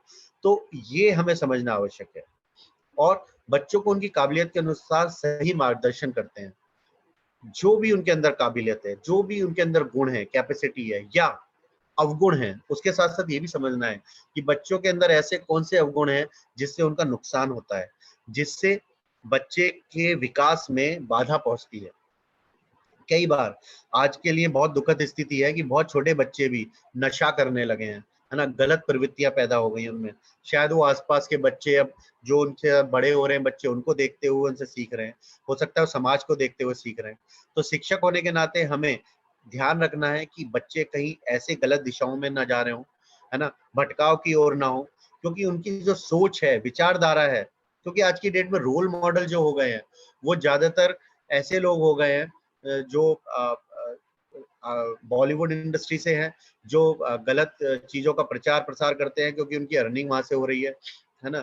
वो नशा, गुटखा, ऐसे अल्कोहल, इनका प्रचार बहुत करते हैं और उनसे प्रभावित भी बहुत रहते हैं बच्चे, क्योंकि हम उन्हें ही तो मूवी दिखाने ले आते हैं, हम ही तो दिखाने ले आते हैं मूवी, हम ही तो हीरो बनाते हैं उनको, हम ही तो आदर्श बना रहे हैं उनको। हम कितनी बार भगत सिंह, सुभाष चंद्र की बातें करते हैं बच्चों के साथ, कितनी बार हम रोल मॉडल बनाते हैं कि जो जीवन सही में एक्चुअली जो हमारे यहाँ डॉक्टर्स हैं जिन्होंने बहुत अच्छा कार्य किया, शिक्षक हैं, या जो हमारे आर्मी के जवान हैं, या जो हमारे वैज्ञानिक हैं, कितनी बार हम बातें करते हैं बच्चों के साथ। वो हमें सोचने की आवश्यकता है, क्या हमने रोल मॉडल्स बच्चों के ऐसे बनाए हुए हैं, क्या हमने रोल मॉडल बच्चों के बॉलीवुड वाले बनाए हुए हैं, या रोल मॉडल बच्चों के ऐसे बनाए हुए हैं जो गलत दिशा में ले जा रहे हैं। तो जो जीवन के यथार्थ हमारे नायक हैं या हीरोज हैं, उनको रोल मॉडल जिस दिन बनाना हम सीख जाएंगे, उसके बाद हम सही दिशा, सही रास्ते पे चलेंगे। अगर हमारा रोल मॉडल एक आर्मी जवान है ना, सैनिक है, तो हम उसके जैसा सोचना शुरू करेंगे, समाज के विषय में वैसा सोचना शुरू करेंगे। अगर हमारा रोल मॉडल एक वैज्ञानिक है तो हम ऐसा सोचना शुरू करेंगे कि किस प्रकार हम भी कोई ऐसी खोज करें या कोई ऐसी चीज लाएं जिससे समाज का फायदा हो, लाभ हो, है ना, किसी व्यक्ति का जीवन आसान हो। जितने भी लोगों ने खोज की जीवन को आसान करने के लिए की, चाहे आज हम लोग टेक्नोलॉजी देख रहे हैं, नेट, इंटरनेट, मोबाइल, है ना, ये जूम कॉल, जो भी है, किसी ना किसी ने इसकी खोज की और उससे जीवन आसान बनाया। चाहे हम ई बुक्स आ गई हैं आज की डेट में, बहुत सारी ऐसी लाइब्रेरीज हैं फ्री जो बच्चों के साथ शेयर की जा सकती हैं, बच्चे उनसे बुक्स फ्री में पढ़ सकते हैं और शिक्षा ग्रहण कर सकते हैं। बहुत अच्छी सुंदर सुंदर बुक्स वहां पर मिलती हैं। तो इस तरीके से हम लोग बच्चों को आगे मार्गदर्शन कर सकते हैं। सबसे आवश्यक चीज क्या है, एक अनुशासन की बात हम अवश्य करते हैं कि बच्चों के साथ अनुशासन, शिक्षक का अनुशासन सिखाना आवश्यक है, लेकिन अनुशासन सिखाने के साथ साथ बच्चों के साथ मित्रतापूर्ण व्यवहार भी बहुत आवश्यक है। एक होता है अनुशासन, एक हम बहुत ज्यादा फोर्स पैदा करते हैं अनुशासन के लिए, डिसिप्लिन के लिए, और एक होता है कि हम बाय एक्शंस डिसिप्लिन सिखाते हैं बच्चों को। तो कैसा, अगर हमारी कक्षा व्यवस्थित है, हम अपनी कक्षा में सारी चीजें व्यवस्थित रखते हैं और बच्चे जब उस कक्षा में आते हैं तो उनको आदत पड़ेगी क्या व्यवस्था में रहने की, या नहीं पड़ेगी? बिल्कुल। जैसे जापान का एग्जाम्पल हम हर बार देते हैं, वहां पर बच्चे अपनी पूरी कक्षा, अपने पूरे स्कूल विद्यालय को साफ करना, उसको मैनेज करना, सारी चीजों को क्लीन करके रखना, सारी चीजों को अपनी जगह व्यवस्थित रखना, है ना, उसके बाद पानी भर के रखना, सही तरीके से उसको पेड़ पौधों की देखभाल करना, वो सारे कार्य बच्चे खुद ही करते हैं। और उसका कारण है कि वो सिखाना चाहते हैं महत्व, सफाई का महत्व, है ना, ऑर्गेनाइज चीजों, ऑर्गेनाइज करने का महत्व, चीजों को सही तरीके से समायोजित करके रखने का महत्व। तो क्या उनका कारण क्या है कि जब ये बच्चे यहाँ से निकलेंगे तो ये समाज में जाएंगे और यही बच्चे समाज यानी देश को साफ और गंदा करने वाले हैं। अगर हम बच्चों को सफाई का महत्व पहले ही सिखा देंगे, बच्चों को सिखा देंगे कि उनको किस तरीके से चीजों को ढंग से रखना है, समायोजित करके रखना है। 5S के अंदर एक टेक्नोलॉजी होती है पीप, PEEP, यानी PEEP, place for everything, everything on its place, यानी कि हर वस्तु के लिए जगह निर्धारित होनी और हर वस्तु अपनी उस निर्धारित जगह पर होना, है ना। PEEP, पीप टेक्नोलॉजी। अगर ये टेक्निक आप बच्चों को सिखाते हैं, पीप बहुत आसान है याद रखा, किराना पीप, PEEP, बच्चों को बोलना है हर चीज के लिए आप जगह निश्चित कीजिए और हर चीज, वस्तु उसकी उस जगह पर ही हो। जैसे आपने बहुत बार देखा होगा, बहुत सारी ऑर्गेनाइजेशन में देखा होगा, कहीं वीडियो में देखा होगा कि टूल्स रखने की जगह है और टूल्स उनकी जगह पर ही रखे हैं, है ना। उसका कारण है कि जब एक तो व्यवस्थित रहेंगे, दूसरा वो जब जरूरत पड़ेगी हम वहां से तुरंत निकाल सकते हैं। कभी आपने ऑपरेशन थिएटर का कभी देखा हो तो वो पूरी ट्रे सजी होती है, उसमें कहाँ का क्या सामान रखना रखा होता है ताकि ऑपरेशन करते समय ढूंढना ना पड़े सामान, और सारे सामान एक चेकलिस्ट के आधार पर वहां उपस्थित हैं। यानी कि जब हम कोई कार्य कर रहे हैं उस कार्य को करते समय उस सामान की कमी ना पड़ जाए, वो सामान ढूंढना ना पड़ जाए। तो ये हम बच्चों को सिखा सकते हैं। तो अगर इस तरीके की छोटी छोटी चीजें बच्चों को सिखाते हैं, उनके अंदर भावना रखते हैं, तो इस तरीके से हम उनको आदर्श व्यक्ति बना सकते हैं और हम आदर्श शिक्षक होने का रोल प्ले कर सकते हैं। ठीक है, तो उसके बाद हम बात कर रहे थे अनुशासन की। तो हम अनुशासन दिखा सकते हैं अपने एक्शंस के द्वारा। और बच्चों के साथ अगर हम मित्रतापूर्ण व्यवहार करते हैं, मित्रतापूर्ण व्यवहार करने का मतलब ये नहीं है कि हम इतना ज्यादा मित्रतापूर्ण हो जाएं कि बच्चे फिर हमारी वैल्यू करना छोड़ दें। एक बैलेंस हमें बनाना है, अनुशासन का, डिसिप्लिन का भी और मित्रता पूर्ण व्यवहार का भी। बच्चों के साथ इतना मित्रतापूर्ण व्यवहार कर सकें कि बच्चे अपनी चुनौतियां, परेशानियां आकर हमारे साथ साझा कर सकें। हमारे ऐसे बहुत सारे शिक्षक हुआ करते थे जिनके साथ हम कभी भी जाकर अपनी जो भी प्रॉब्लम होती थी, चाहे वो किसी भी सब्जेक्ट से रिलेटेड हो या हमारे जीवन से संबंधित कई बार चल रही होती थी, हम उनसे बता देते थे तो हमें मार्गदर्शन मिल जाता था। बहुत सही समय पर उन्होंने मार्गदर्शन किया और सही दिशाएं दिखाई, तो हम अपने जीवन में आज सफलता प्राप्त कर रहे हैं। तो शिक्षक होने के नाते हमें ऐसा व्यवहार बच्चों के साथ करना है कि बच्चे हमारे पास खुले मन से आ सकें, खुले मन से अपनी बातें कर सकें, खुले मन से वो अपनी जितने भी समस्याएं चुनौतियां चल रही हैं जीवन में, उसका उसका हमारे साथ उसको एक तरीके से हमारे साथ शेयरिंग कर सके, साझा कर सके। तो आवश्यकता यही है कि हमें इतना ओपननेस रखनी है बच्चों के साथ, मित्रतापूर्ण व्यवहार रखना है। तो बैलेंस बहुत इंपॉर्टेंट है। हम फिर भी बोलेंगे, एम्फसाइज करेंगे इस बात को, रेखांकित करेंगे कि बैलेंस इंपॉर्टेंट है, कि ऐसा ना हो जाए हम इतने मित्रवत हो जाए कि हमारी वैल्यू ही खत्म हो जाए, और इतने भी स्ट्रिक्ट ना हो जाए कि वो हमसे बात करना या हमारे सामने आने से ही घबराने लग जाए, है ना। तो जैसे बुद्धा ने भी बोला था कि वीणा के तारों को इतना ज्यादा मत कसो कि वो टूट ही जाए, या इतना ढीला मत छोड़ो कि उनके अंदर से जो म्यूजिक आना ही बंद हो जाए, यानी कि उनका सुर ही खत्म हो जाए। तो इस तरीके से हमें बैलेंसिंग करनी है, बहुत आवश्यक है। उसके बाद अगर हम बात करें, शिक्षक, आदर्श शिक्षक होता है विषय की पूर्ण जानकारी रखने वाला। दो तरीके के शिक्षक होते हैं, अध्यापक होता है, एक शिक्षक होता है। दो तरीके के लोग होते हैं कि जो उन्होंने पढ़ा वो उन्होंने आके बता दिया, बच्चों को सिखा दिया, बच्चों ने उसको किया और उन्होंने उसको मार्क्स दे दिए। एक शिक्षक होता है कि वो बच्चों को उस विषय की गहराई तक लेकर जाता है ना। पहले भी हमने बात की कि उसने उसको समझाया, फिर होने का कारण बताया। जैसे ड्राइव करते हैं, डेरिवेशंस आपने पढ़े होंगे शायद, थ्योरम्स ड्राइव की होंगी कभी। तो पहले हमने पढ़ी थी कि ये क्वेश्चन है a प्लस बी का whole square, a square B square plus 2ab, तो 2ab। तो क्या हुआ, हमने पढ़ा, लेकिन आने वाले समय में हमने उसे ड्राइव भी किया है कि a प्लस बी का होल स्क्वायर आता कैसे, इसका कारण क्या है, वो हमें सिखाया गया। तो ऐसे ही अगर हम किसी भी तरीके से सिखाते हैं बच्चों को कोई भी कॉन्सेप्ट, कि वो उसका कारण क्या है, वो होता क्यों है। जैसे एग्जाम्पल लेते हैं कि जैसे अभी मॉनसून आने वाला है या आ चुका है, तो ये मॉनसून होता क्या है, मॉनसून आता कैसे है, ये मॉनसून आता है, हम क्यों बोलते हैं मॉनसून आने वाला है ना। कैसे पैदा होता है मॉनसून, कहाँ पैदा होता है, उसका रूट क्या है, वो कैसे ट्रेवल करता है, पहले कहाँ जाता है। इस तरीके से, अगर ये सिर्फ एग्जांपल के लिए है, बहुत सारे जगह शायद पढ़ाते भी होंगे, बहुत सारे क्लासेस में आप पढ़ाते भी होंगे, जियोग्राफी में शायद पढ़ाते हो। तो या हम सिर्फ एग्जांपल देने के लिए कह रहे हैं कि अगर हम उस रूट तक बच्चों को लेके जाएं तो उनका इंटरेस्ट क्रिएट होगा, क्योंकि बहुत सारी बातें बच्चे सुनते तो रहते हैं लेकिन उनको उनका कारण नहीं पता। हमें उनको खोजी बना देना है कि वो उसका कारण ढूंढ कर लाएं।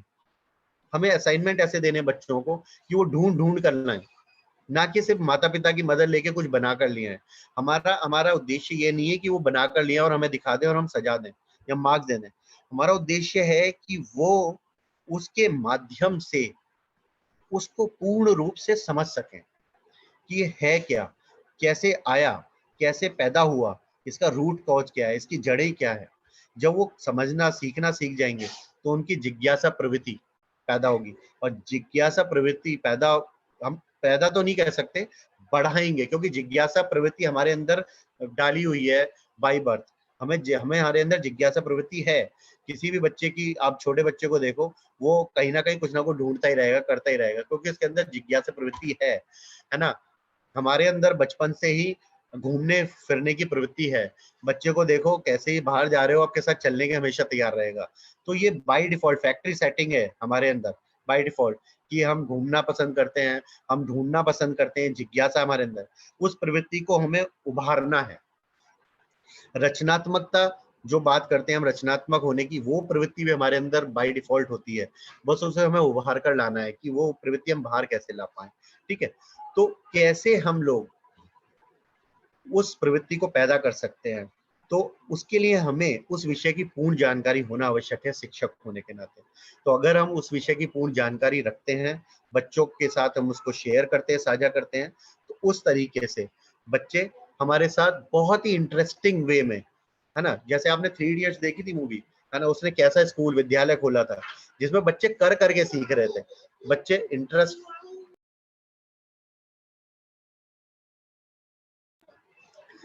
बच्चे इंटरेस्टिंग वे में, क्योंकि वो ढूंढ रहे थे। उन्होंने एक प्रॉब्लम देखा, उसका सॉल्यूशन निकाला।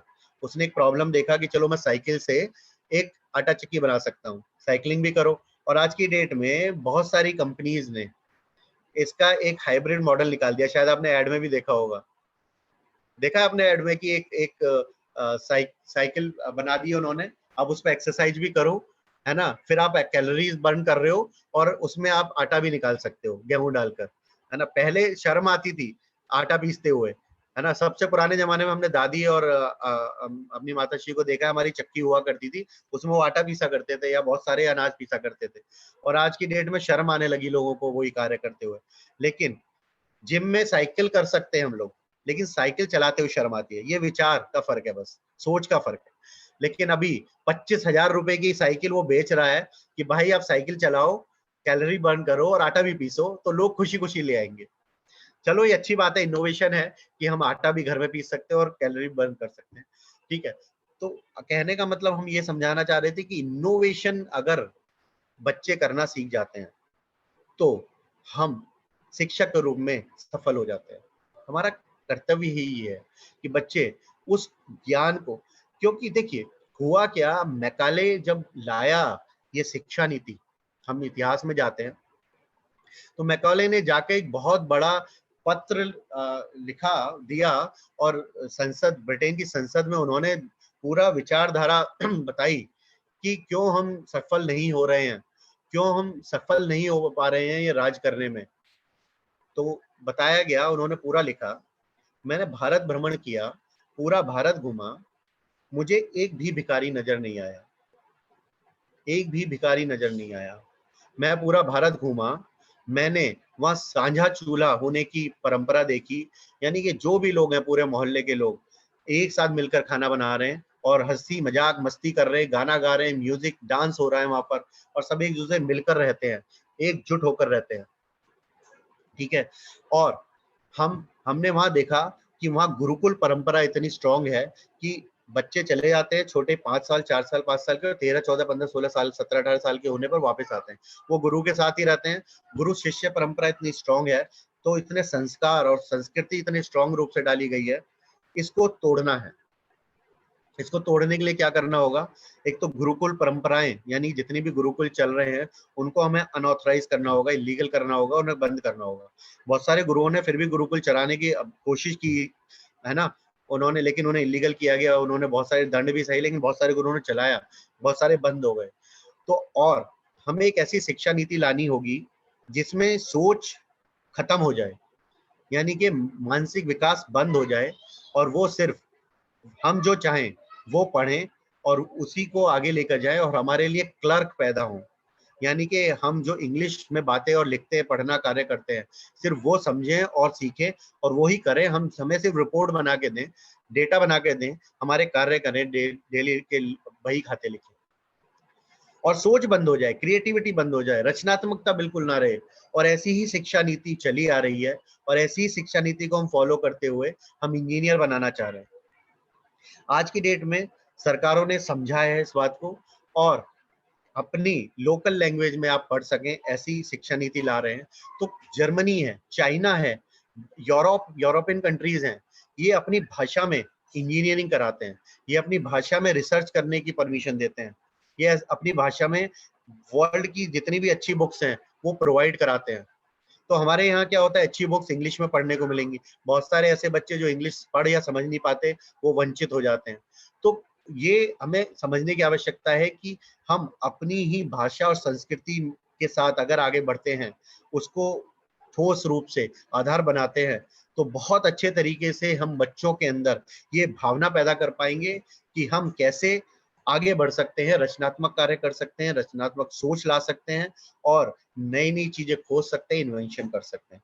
तो शिक्षक होने के नाते हमें उनकी कमजोरियों को पहचानना है और उनको उन कमजोरियों को उनकी शक्ति में बदलना है। किसी भी बच्चे की कमजोरी क्या है उसको समझना, ना कि उसको सिर्फ बताते रहना कि तुम ये नहीं कर सकते, ये नहीं कर सकते। इसके बजाय ये बताना कि तुम ये कर सकते हो। ये कार्य हमें करना है बच्चों के साथ, ये कार्य हमें करना है। उनकी कमजोरियों को पहचानना है, उनकी कमजोरियों को उनकी शक्तियों में बदलना है। ये कार्य जिस दिन हम कर लेंगे एक शिक्षक के रूप में, हम लोग सफल हो जाएंगे। तो आदर्श शिक्षक की ये पहचान होती है। अगर आपसे पूछा जाए, अगर हम चर्चा करें हम आपस में कि शिवाजी को शिवाजी बनाने वाले कौन थे, शिवाजी को शिवाजी बनाने वाले कौन थे? नाम सुना होगा सभी ने, समर्थ गुरु रामदास जी। और उनको कोई शायद जानता भी नहीं है, और उनको शायद जरूरत भी नहीं है कि उन्हें कोई जाने, क्योंकि उन्होंने वो कार्य कर दिया जो उन्हें करना चाहिए था। उन्होंने शिवा को खड़ा कर दिया। चंद्रगुप्त मौर्य को खड़ा करने वाले भी कौन थे? चाणक्य, शिक्षक, है ना। तो उन्होंने भी कभी ये नहीं चाहा कि मेरे को चाहा जाए या मेरे को पढ़ा जाए या मेरा नाम लिया जाए इतिहास में, लेकिन उन्होंने वो कर दिया जो आवश्यकता थी उस समय में शिक्षक होने के नाते। तो अभी की आवश्यकता है शिक्षक होने के नाते हम बच्चों के अंदर रचनात्मकता पैदा करें, हम बच्चों के अंदर वो गुण पैदा करें कि वो खोज कर पाए, वो एंटरप्रेन्योर बन पाए, वो वैज्ञानिक बन पाए, ना कि सिर्फ नौकरी प्राप्त करने के लिए अभ्यास करें और पढ़ाई करें और नौकरी प्राप्त करें और आगे बढ़ें। अगर हम एक एंटरप्रेन्योर खड़ा होता है तो कम से कम 10 से 15 लोगों को रोजगार प्रदान करता है। तो ऐसी अगर हम भावना पैदा कर पाए बच्चों के अंदर, तो हाँ, हम सच में एक राष्ट्र का निर्माण, सफल राष्ट्र का निर्माण कर पाएंगे अवश्य ही। तो ये आज का हमारी तरफ से आप लोगों के साथ चर्चा का टॉपिक था, आदर्श व्यक्ति, आदर्श शिक्षक, आदर्श जीवन। तो ये हमने अभी आप लोगों के साथ कुछ शेयर करने की कोशिश की है, और ये सब शायद बातें आप सभी लोग पहले से जानते हैं, तो शायद हमने उसको रीइग्नाइट करने की कोशिश कर रहे हैं, यानी कि उसको दोबारा से आपके मन में विचार पैदा हो और आप ऐसा सोच पाएं। ये आज का सत्र उसी को समझते हुए रखा गया है। तो हम यहाँ, हमारे पास समय है और हम अवश्य ही बातें करेंगे कि किस प्रकार हम सोचते हैं इन टॉपिक्स के बारे में। आदर्श व्यक्ति, आदर्श जीवन क्या हो सकता है, या आदर्श शिक्षक क्या हो सकता है, या हम कैसे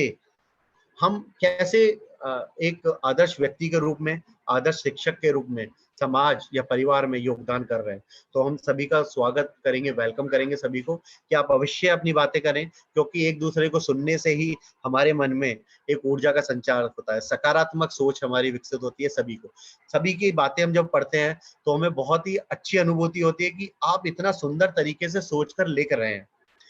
तो इससे कहीं ना कहीं हमें अपने प्रति, आपके मन में सम्मान का भाव है, ऐसा अनुभव होता है, क्योंकि आप हमारी बातों को वैल्यू करते हुए जो भी नियत कार्य मिल रहे हैं उसको समझते हैं और उसके ऊपर कार्य करते हैं। उसके लिए आप पूरा विचार करते हुए लिखते हैं और बहुत ही डिटेल में आप लोग लिखते हैं। उसके लिए हम आपको बधाई भी देना चाहेंगे और प्रशंसा भी करना चाहेंगे कि इतने सुंदर तरीके से और इतनी देर से आप लोग हमें सुन रहे हैं बैठकर, और बहुत ही पेशेंस के साथ, धैर्य के साथ। ये भी एक गुण है, वर्च्यू है कि आप लोग बहुत अच्छे श्रोता है। तो अच्छे शिक्षक होने का एक गुण ये भी है कि हम अच्छे श्रोता हैं। तो हम भी आपको सुनना अवश्य चाहेंगे। स्वागत है आप सभी का। अभी हमारे पास 13 मिनट्स है जी।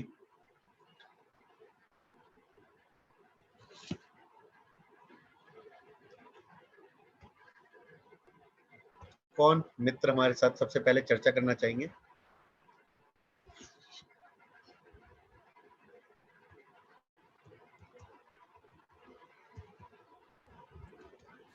जी, अभिनंदन जी ने हैंड रेज किया है।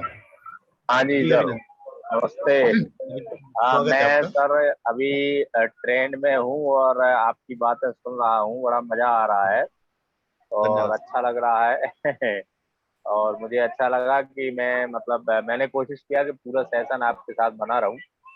आदर्श व्यक्ति की बात जहाँ तक कर रहे हैं तो मुझे ये लगता है कि आदर्श व्यक्ति में तो वैसे आप सबने बहुत बढ़िया बातें कही हैं, बताई हैं, और वो सभी गुण होने चाहिए।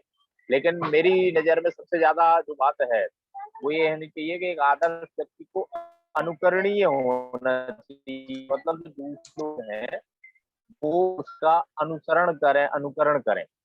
तो ऐसे गुण, ऐसे अच्छे सद्गुण सबसे पहले अपने में, खुद में ढालने होंगे अपने को, ताकि जो दूसरे बच्चे लोग हैं या अपने जो छात्र हैं, बच्चे हैं, वो अपने को एक अपना आदर्श माने।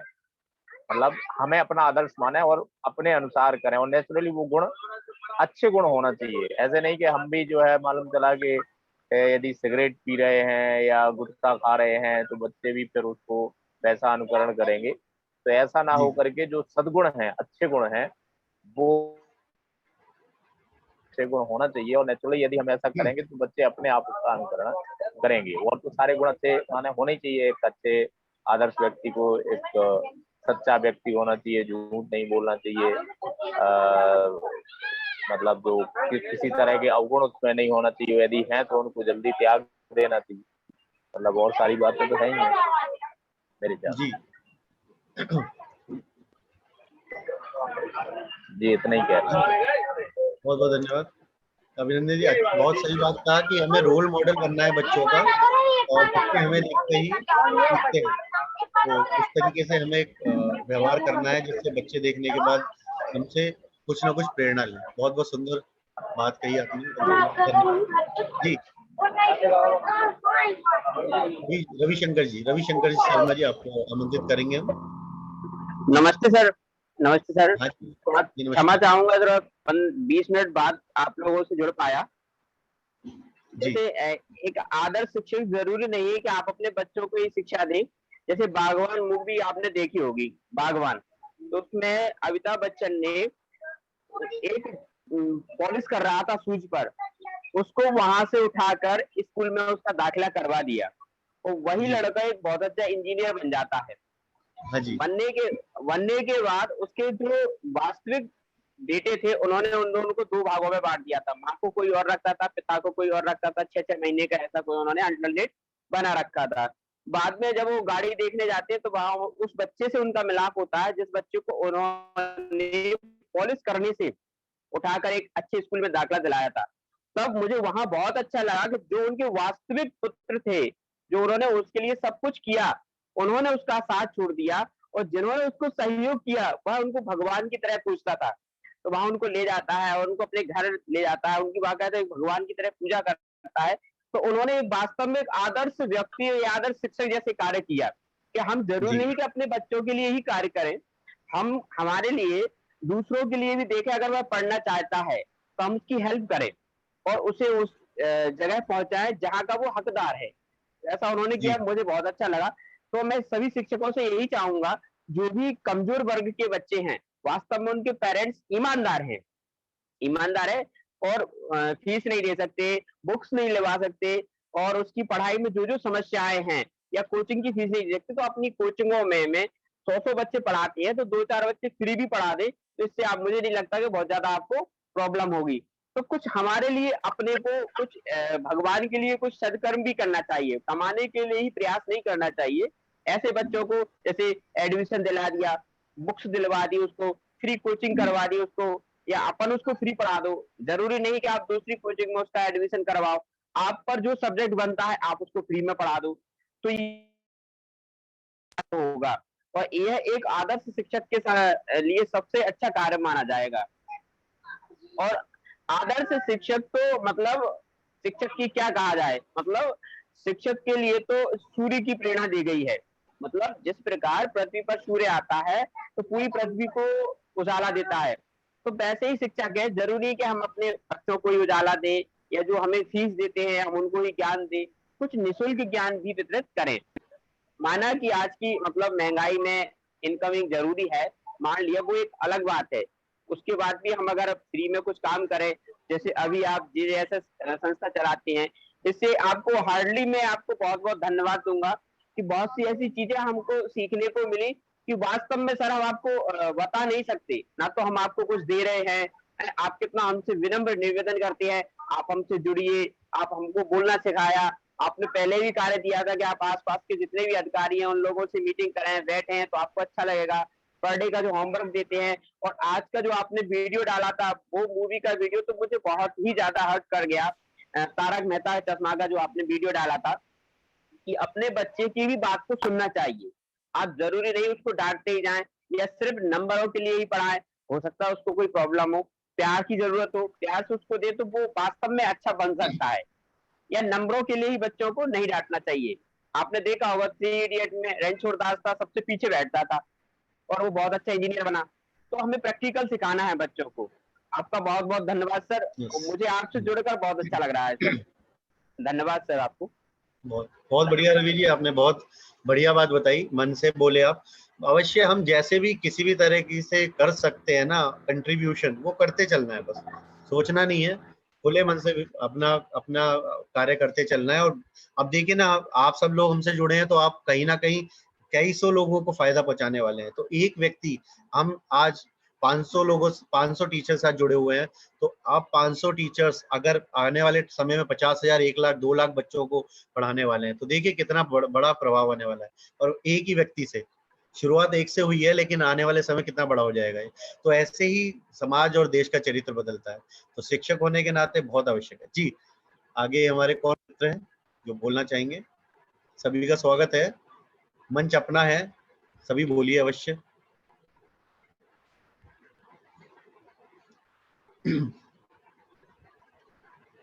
जी, दीपक जी, शास्त्री जी।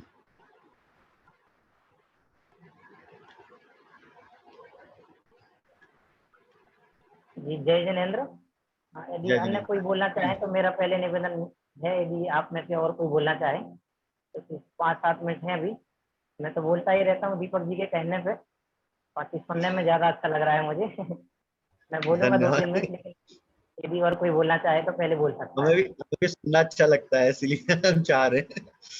चलिए, मयंक जी बोलना चाहेंगे? मयंक जैन जी।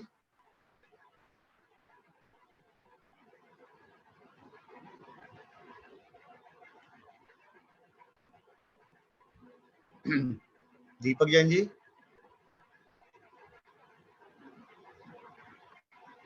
दीपक सर हमारे हैं शायद साथ में, वो बोल सकते हैं। दीपक सर जी बोलिए। मयंक जी, जिस प्रकार आज के टॉपिक में आदर्श व्यक्ति, आदर्श शिक्षक की चर्चा चली, तो उसमें सबसे पहले अपन को फोटो के माध्यम से हमने देखा कि आदर्श व्यक्ति स्वामी विवेकानंद जी हैं, जो कि युवाओं के आदर्श माने जाते हैं। उन्होंने एक छोटी सी उम्र में युवाओं के लिए या देश के लिए इतना किया, तो युवाओं के प्रेरणा स्रोत बन के निकले। तो स्वामी विवेकानंद जी को हम आज भी याद करते हैं युवा प्रेरणा स्रोत के रूप में, युवा हृदय सम्राट के रूप में, क्योंकि युवा देश की हड्डी होता है। शिक्षक इस देश के निर्माण की में नींव की भूमिका निभाता है। तो दोनों ही पटरी स्वामी विवेकानंद जी और डॉक्टर सर्वपल्ली राधाकृष्णन जी, जो कि चाहते थे कि शिक्षक आगे निकले और देश के पुनः निर्माण में, देश का नव निर्माण जो होना है उसमें सहयोग प्रदान करे। तो डॉक्टर सर्वपल्ली राधाकृष्णन का जन्मदिन भी शिक्षक दिवस के रूप में मनाया जाता है।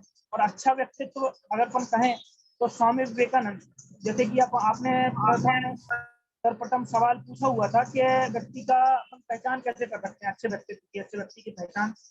तो किसी ने कहा वेशभूषा से, तो मेरा कहना यह है कि अपन किसी व्यक्ति की पहचान वेशभूषा से नहीं कर सकते, हम उस व्यक्ति की पहचान उसके विचारों से कर सकते हैं। क्योंकि जब स्वामी विवेकानंद जी भी एक हिंदू सम्मेलन में गए हुए थे, वहां उनसे पूछा गया कि आप ये वेशभूषा में हैं, तो उन्होंने कहा कि मैं उस देश से आया हूँ जहाँ लोगों की पहचान वेशभूषा से नहीं बल्कि उनके विचारों से की जाती है। और उन्होंने ऐसा भी कहा था कि हम उस देश के रहने वाले हैं जहाँ अन्य देश के से भगाए हुए लोगों को शरण दी जाती है। मतलब जिन लोगों को कहीं शरण नहीं जाती, वो हमारे देश में शरण दी जाती है। मैं उस देश से आया हूँ। इस प्रकार की हमें कई प्रेरणाएं स्वामी विवेकानंद से अच्छे व्यक्तित्व के कारण मिलती हैं कि हम एक शिक्षक के रूप में कार्य करने के साथ साथ हम समाज के लिए भी कार्य करें, समाज के लिए भी आगे बढ़ाने का प्रयास करें, समाज को प्रोत्साहित करने का प्रयास करें। समाज के लिए कुछ अच्छा करेंगे तो हमें कुछ अच्छा मिलता है।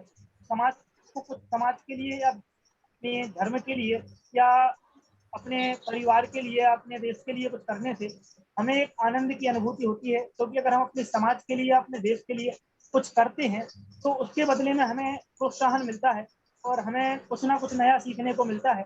और अगर हम कोई अच्छा कार्य कर रहे हैं या फिर हमारे साथी शिक्षकगण या फिर कोई भी व्यक्ति जो अच्छा कार्य कर रहा है, उससे जुड़कर हमें बच्चों को भी ये बताना है कि देखो बच्चा ये अच्छे काम कर रहे हैं, इनको हमें देखना चाहिए, इनको सुनना चाहिए। क्योंकि कई महान हस्तियां वर्तमान में भी हमारे देश में हैं जो कि अच्छा कार्य कर रही हैं, अच्छा व्यक्तित्व लेकर चल रही हैं, उससे भी हमें सीख लेनी चाहिए।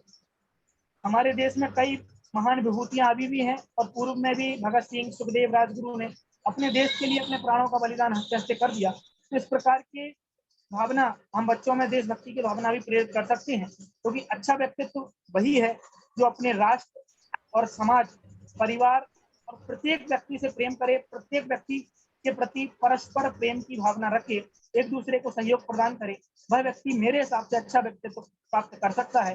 जो व्यक्ति दूसरों के प्रति परोपकार की भावना रखता है, दूसरों के प्रति परस्पर सहयोग की भावना रखता है, वह व्यक्ति मेरे हिसाब से अत्यंत अच्छा व्यक्ति कहला करता है। इसी शब्दों के साथ मैं अपनी वाणी को विराम दूंगा।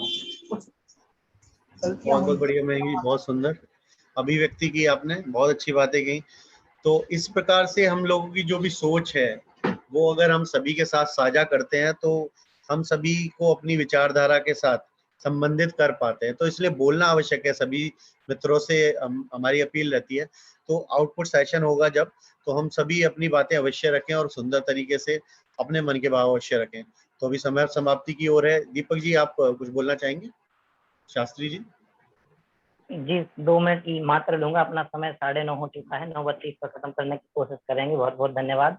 अभी देखा मैंने अपनी पूरे वेबिनार में सबसे जो उम्रदराज बड़े व्यक्तित्व हैं, अभिनंदन जी, जहाँ से शायद परिचय में नहीं हूँ, लेकिन जहाँ से भी हैं, अभिनंदन जी सबसे बड़े व्यक्ति जुड़े हुए हैं। साथ में हमारे विद्यालय के वरिष्ठ अध्यापक संजय जी और आदरणीय दीपक जी, आप सभी के लिए बहुत बहुत धन्यवाद बताऊंगा। मैं अपनी बात 2 मिनट में कहूंगा। आज का जो विषय था वह था आदर्श व्यक्ति की पहचान। बहुत सारी बातें आदरणीय दीपक जी गर्ग साहब ने हमारे बीच में रखी हैं, और हम सभी अध्यापक हैं तो कहीं ना कहीं इस बात से तो बखूबी परिचित हैं कि व्यक्ति के जीवन में कोई ना कोई एक आदर्श व्यक्तित्व तो अवश्य रूप से होता है। चाहे वो ऐसे प्रकट रूप में कह पाए या ना कह पाए, लेकिन कहीं ना कहीं किसी न किसी रूप में हम सबका कोई ना कोई आदर्श अवश्य होता है और होना भी चाहिए। यदि हमारा कोई आदर्श के रूप में नहीं है तो मतलब मैं तो यूं कहूंगा कि जीते जी हम मृत्यु की ओर, मृत्यु जैसा अनुभव करेंगे। क्यों? क्योंकि हमारे पास जीने के लिए कोई लक्ष्य नहीं है, और लक्ष्य तब सुनिश्चित होगा जब हमारे पास कोई आइडियल होगा तब। तो उस आदर्श की पहचान के लिए दीपक जी ने बहुत सारी बातें बताई, जिनमें से उन्होंने कहा था कि सर्वप्रथम संस्कृति से जुड़े और परिवेश, चारों तरफ के वातावरण से जुड़े। मैं तो इसी के परिवेश के आधार से ही मैं एक बात कहना चाहता हूँ सभी से कि आप जहाँ हैं वहाँ आदर्शता को स्थापित इजीली कर सकते हैं, बिल्कुल कठिन नहीं है। जैसे हम रेलवे स्टेशन पे हैं, ट्रेन से सफर करना चाह रहे हैं या करना है, तो हम ट्रेन में जिस जहाँ पर भी हमारा टिकट है, जिस लेवल का जहाँ पर भी हम जहाँ बैठे हुए हैं, उस जगह पे रह के भी हम एक आदर्शता की पहचान वहाँ स्थापित कर सकते हैं। जैसे कोई व्यक्ति आया, आपसे कुछ मांग रहा है, आपने उसकी सहायता की, उसकी परिस्थिति को देख करके, तो 4 लोग जो आपसे बैठे आपके आसपास होंगे, आजू बाजू में होंगे, वो आपसे देख करके प्रेरणा प्राप्त करेंगे। आप उस समय उस परिस्थिति में आप उनके आदर्श हो जाएंगे, और आप उसके साथ बैड बिहेव करेंगे, दुर्व्यवहार करेंगे, तो वो आपको कैसा व्यक्ति है, मानवता की पहचान है, आपसे 4 लोग वहीं के नहीं कह देंगे। तो बहुत अच्छा तरीका है कि आप जहाँ हैं वहीं आदर्श बन सकते हैं, कोई भी प्लेटफॉर्म हो, कैसी भी परिस्थिति हो। और इसको बनाए रखने, और इसके दूसरा एक और बिंदु मैंने इसमें सोचा कि प्राचीनता को पहचाने। संस्कृति को पहचानना मतलब अपनी प्राचीनता से जुड़ना। और इसमें दीपक जी ने बहुत सारी बातें बताई थी, सामाजिकता, पारिवारिकता आदि के मूल्यों को महत्व दें। इन सबको महत्व देंगे तो संस्कृति भी सुरक्षित रहेगी, और हमारे जो जीवन के ध्येय हैं वे भी संरक्षित होंगे। मानवीय, इसमें एक बात और कहना चाहूंगा, मानवीय गुणों का मात्र मूल्यांकन नहीं करें, अपितु परिपालन करें। जो भी दया, अहिंसा आदि सद्गुण होते हैं, हम दूसरे में ना खोजें, अपने आप में खोजें, तो निश्चित है हम स्वयं किसी ना किसी के आदर्श होंगे। ये आदर्शता की पहचान के कुछ हैं। एक चयन दक्षता की बात दीपक जी ने कही थी कि हमें चयन कैसा करना चाहिए, फिल्मी अभिनेत्रियों का उदाहरण दिया था। इसमें एक बात और कहना चाहूंगा, आज हम समाज में सर्वत्र आना जाना होता है, बड़े बड़े शहरों महानगरों में जाते हैं तो देखते हैं बालक बालिकाओं की किस तरह से वेशभूषा में परिवर्तन है। और तो हम बच्चों को प्रेरित कर सकते हैं समाज में घटने वाली घटनाओं से कि देखो इस तरह की घटनाएं समाज में घटती हैं, और इन सब घटनाओं का कारण ये भी है। जहाँ प्रदर्शन होगा वहां पर स्थितियां बिगड़ेंगी, इसलिए प्रदर्शन को थोड़ा सा लिमिटेड करते हुए संस्कृति का पोषण हमें आवश्यक है। क्यों? संस्कृति सर्वश्रेष्ठ सुरक्षा कवच है। आदर्श कैसा हो, इसके 3 सूत्र मैंने लिखे हैं। संस्कृति पोषक प्लस संरक्षक, दूसरा है उत्कृष्ट साधक प्लस संयमित, तीसरा है उत्कृष्ट शिक्षक, वैज्ञानिक, जवान, डॉक्टर, ऑफिसर। इन सबको हम अपने उसमें आइडियल बना सकते हैं, आदर्श के रूप में स्थापित कर सकते हैं। आदर्श कैसा नहीं होना चाहिए कि अंध प्रदर्शक ना हो, और संस्कृति विध्वंसक ना हो, स्वास्थ्य संस्कृति के विरुद्ध उसका क्रियाकलाप ना हो, इत्यादि बहुत सारी बातें हैं। और एक बात दीपक जी से भी निवेदन करना चाहूंगा, बिल्ली का उदाहरण देखिए आपने, बिल्ली रास्ता काटती है बच्चों को, तो चूंकि मैं एक जैन अध्येता हूँ, शास्त्रों का अध्ययन करता हूँ, तो उस माध्यम से जैन दर्शन की दृष्टि से मैं जो सोचता हूँ अपनी बात रखना चाहता हूँ, क्योंकि मैं इन सब बातों पर विश्वास नहीं करता हूँ। मेरा दृष्टिकोण थोड़ा सा प्रयोगात्मक है और उस पर बल देता हूँ। और मैंने इस बात का अनेकों बार प्रैक्टिकल किया। मेरे साथ जितने लोग बाइक पे बैठे हैं और मेरे साथ ऐसी यदि परिस्थिति बनी है तो मैंने 1% बाइक को नहीं रोका। लोगों ने मेरे से कहा कि आप बाइक को रोकेंगे तो घटना घटेगी, और मैंने जानबूझ करके बाइक आगे बढ़ाई। आज तक मेरे साथ तो ऐसा नहीं हुआ। मैं इसमें ऐसा सोचता हूँ, खैर आपने उदाहरण दिया था, मैं इसमें ऐसा सोचता हूँ, बिल्ली के रास्ता काटने से कभी कोई घटना दुर्घटना नहीं घटती। यदि हम बच्चों को ऐसा सिखाते हैं कि बिल्ली रास्ता काटेगी तो हमारे साथ ऐसा होगा, तो बच्चे भयान्वित होंगे, भ्रम सहित होंगे, और बच्चों के अंदर भय व्याप्त होगा, तो बच्चे सही शिक्षण प्राप्त नहीं कर पाएंगे। इसलिए बच्चों के सामने एक प्रश्न रख करके उन्हें उनकी तह तक जाने के लिए प्रेरित करें और उनको सोचने के लिए प्रेरित करें कि ऐसा होता भी है कि नहीं होता है। तो बच्चे उस पर विचार करेंगे, हम उन्हें विचार करवाएंगे, तो उनका दृष्टिकोण बहुत विस्तृतता को प्राप्त होगा और वे सही तथ्यों को ग्रहण कर सकेंगे। इस तरह से अपनी बात कहता हुआ मैं विराम लूंगा। जय जिनेन्द्र, बहुत बहुत धन्यवाद। बहुत बहुत धन्यवाद दीपक जी, बहुत अच्छी बात कही आपने कि बच्चे खोजें, एक्चुअली आंखें बंद करके सिर्फ फॉलो ना करें कि जो कह दिया बस, उसका कारण ढूंढें, सही या गलत जो भी है। बहुत बढ़िया। तो ये सत्र समाप्ति की ओर है, 9:35 हो गए, तो अब साझा कर लेते हैं स्क्रीन मेरी भावना के लिए। तो आमंत्रित करेंगे अमित बाथम जी, जुड़े थे हमारे साथ। जी अमित जी। जी सर, मैं शेयर कर रहा हूँ। हम शेयर करते हैं, हमारे पास हो रहा है शेयर, नहीं हो पा रहा। चलिए आप कर लीजिए, यहाँ से शायद हो नहीं पा रहा।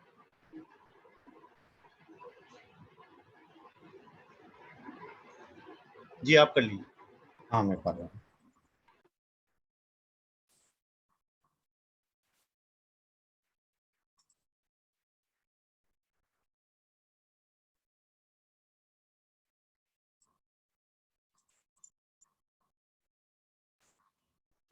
जी, जब तक हमारी पीपीटी ओपन होती है, आप सभी प्रार्थना या वंदना की मुद्रा को धारण करेंगे।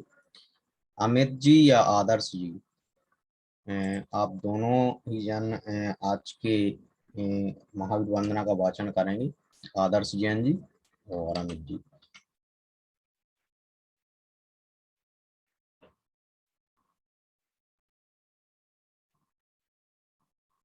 जी आदर्श जैन जी, आप अनम्यूट कर पा रहे हैं? आपकी आवाज हम तक नहीं पहुंच रही है। सॉरी, आप एक काम करें, अपनी ईयरफोन हटा लें, क्योंकि जी करना चाह रहे हैं। अच्छा, मयंक जी आदर्श जी दोनों साथ में कर लें, कोई दिक्कत नहीं। सभी हाथ जोड़ लें अपने, वो ऑडियो को म्यूट करके रखेंगे। जो मोह माया मान मत कर मदन मर्दन वीर है, विघ्नों के बीच में भी ध्यान धारण धीर, जो तरण तारण भव निवारण भव जलधि के तीर, बेबंदी दिनेश तीर्थंकर स्वयं महावीर। बोलिए महावीर भगवान की जय, बोलिए सर्व जनेन्द्र भगवंतों की जय। बोलिए महावीर भगवान की जय। बहुत बहुत धन्यवाद हमारे प्रतिभागी स्कूलों के शिक्षकों के लिए, जिसमें हमारे बीच नंदीश्वर विद्यालय खनियाधाना, ग्लोबल कॉन्वेंट पाठशाला बड़ा मलहरा एवं मॉडर्न पब्लिक स्कूल सटाई के शिक्षक प्रशिक्षणार्थी आज हमारे बीच जुड़े। उन्होंने बहुत ही शालीनता से आज के सत्र को अटेंड किया। आप सभी के लिए बताना चाहेंगे कि हमारे पास समय सीमित रहता है, इसलिए आप कोशिश ये करें कि ठीक 7:55 पर ही आप सत्र को ज्वाइन कर लें, ताकि हम अपने पूरे समय का सदुपयोग कर सकें। हम पुनः आपसे अगले सप्ताह इसी दिन समय 8 बजे पुनः रूबरू होंगे एक नए टॉपिक के साथ। तब तक के लिए आप सभी के लिए धन्यवाद। जय जिनेन्द्र, जय भारती, शुभ रात्रि। शुभ रात्रि।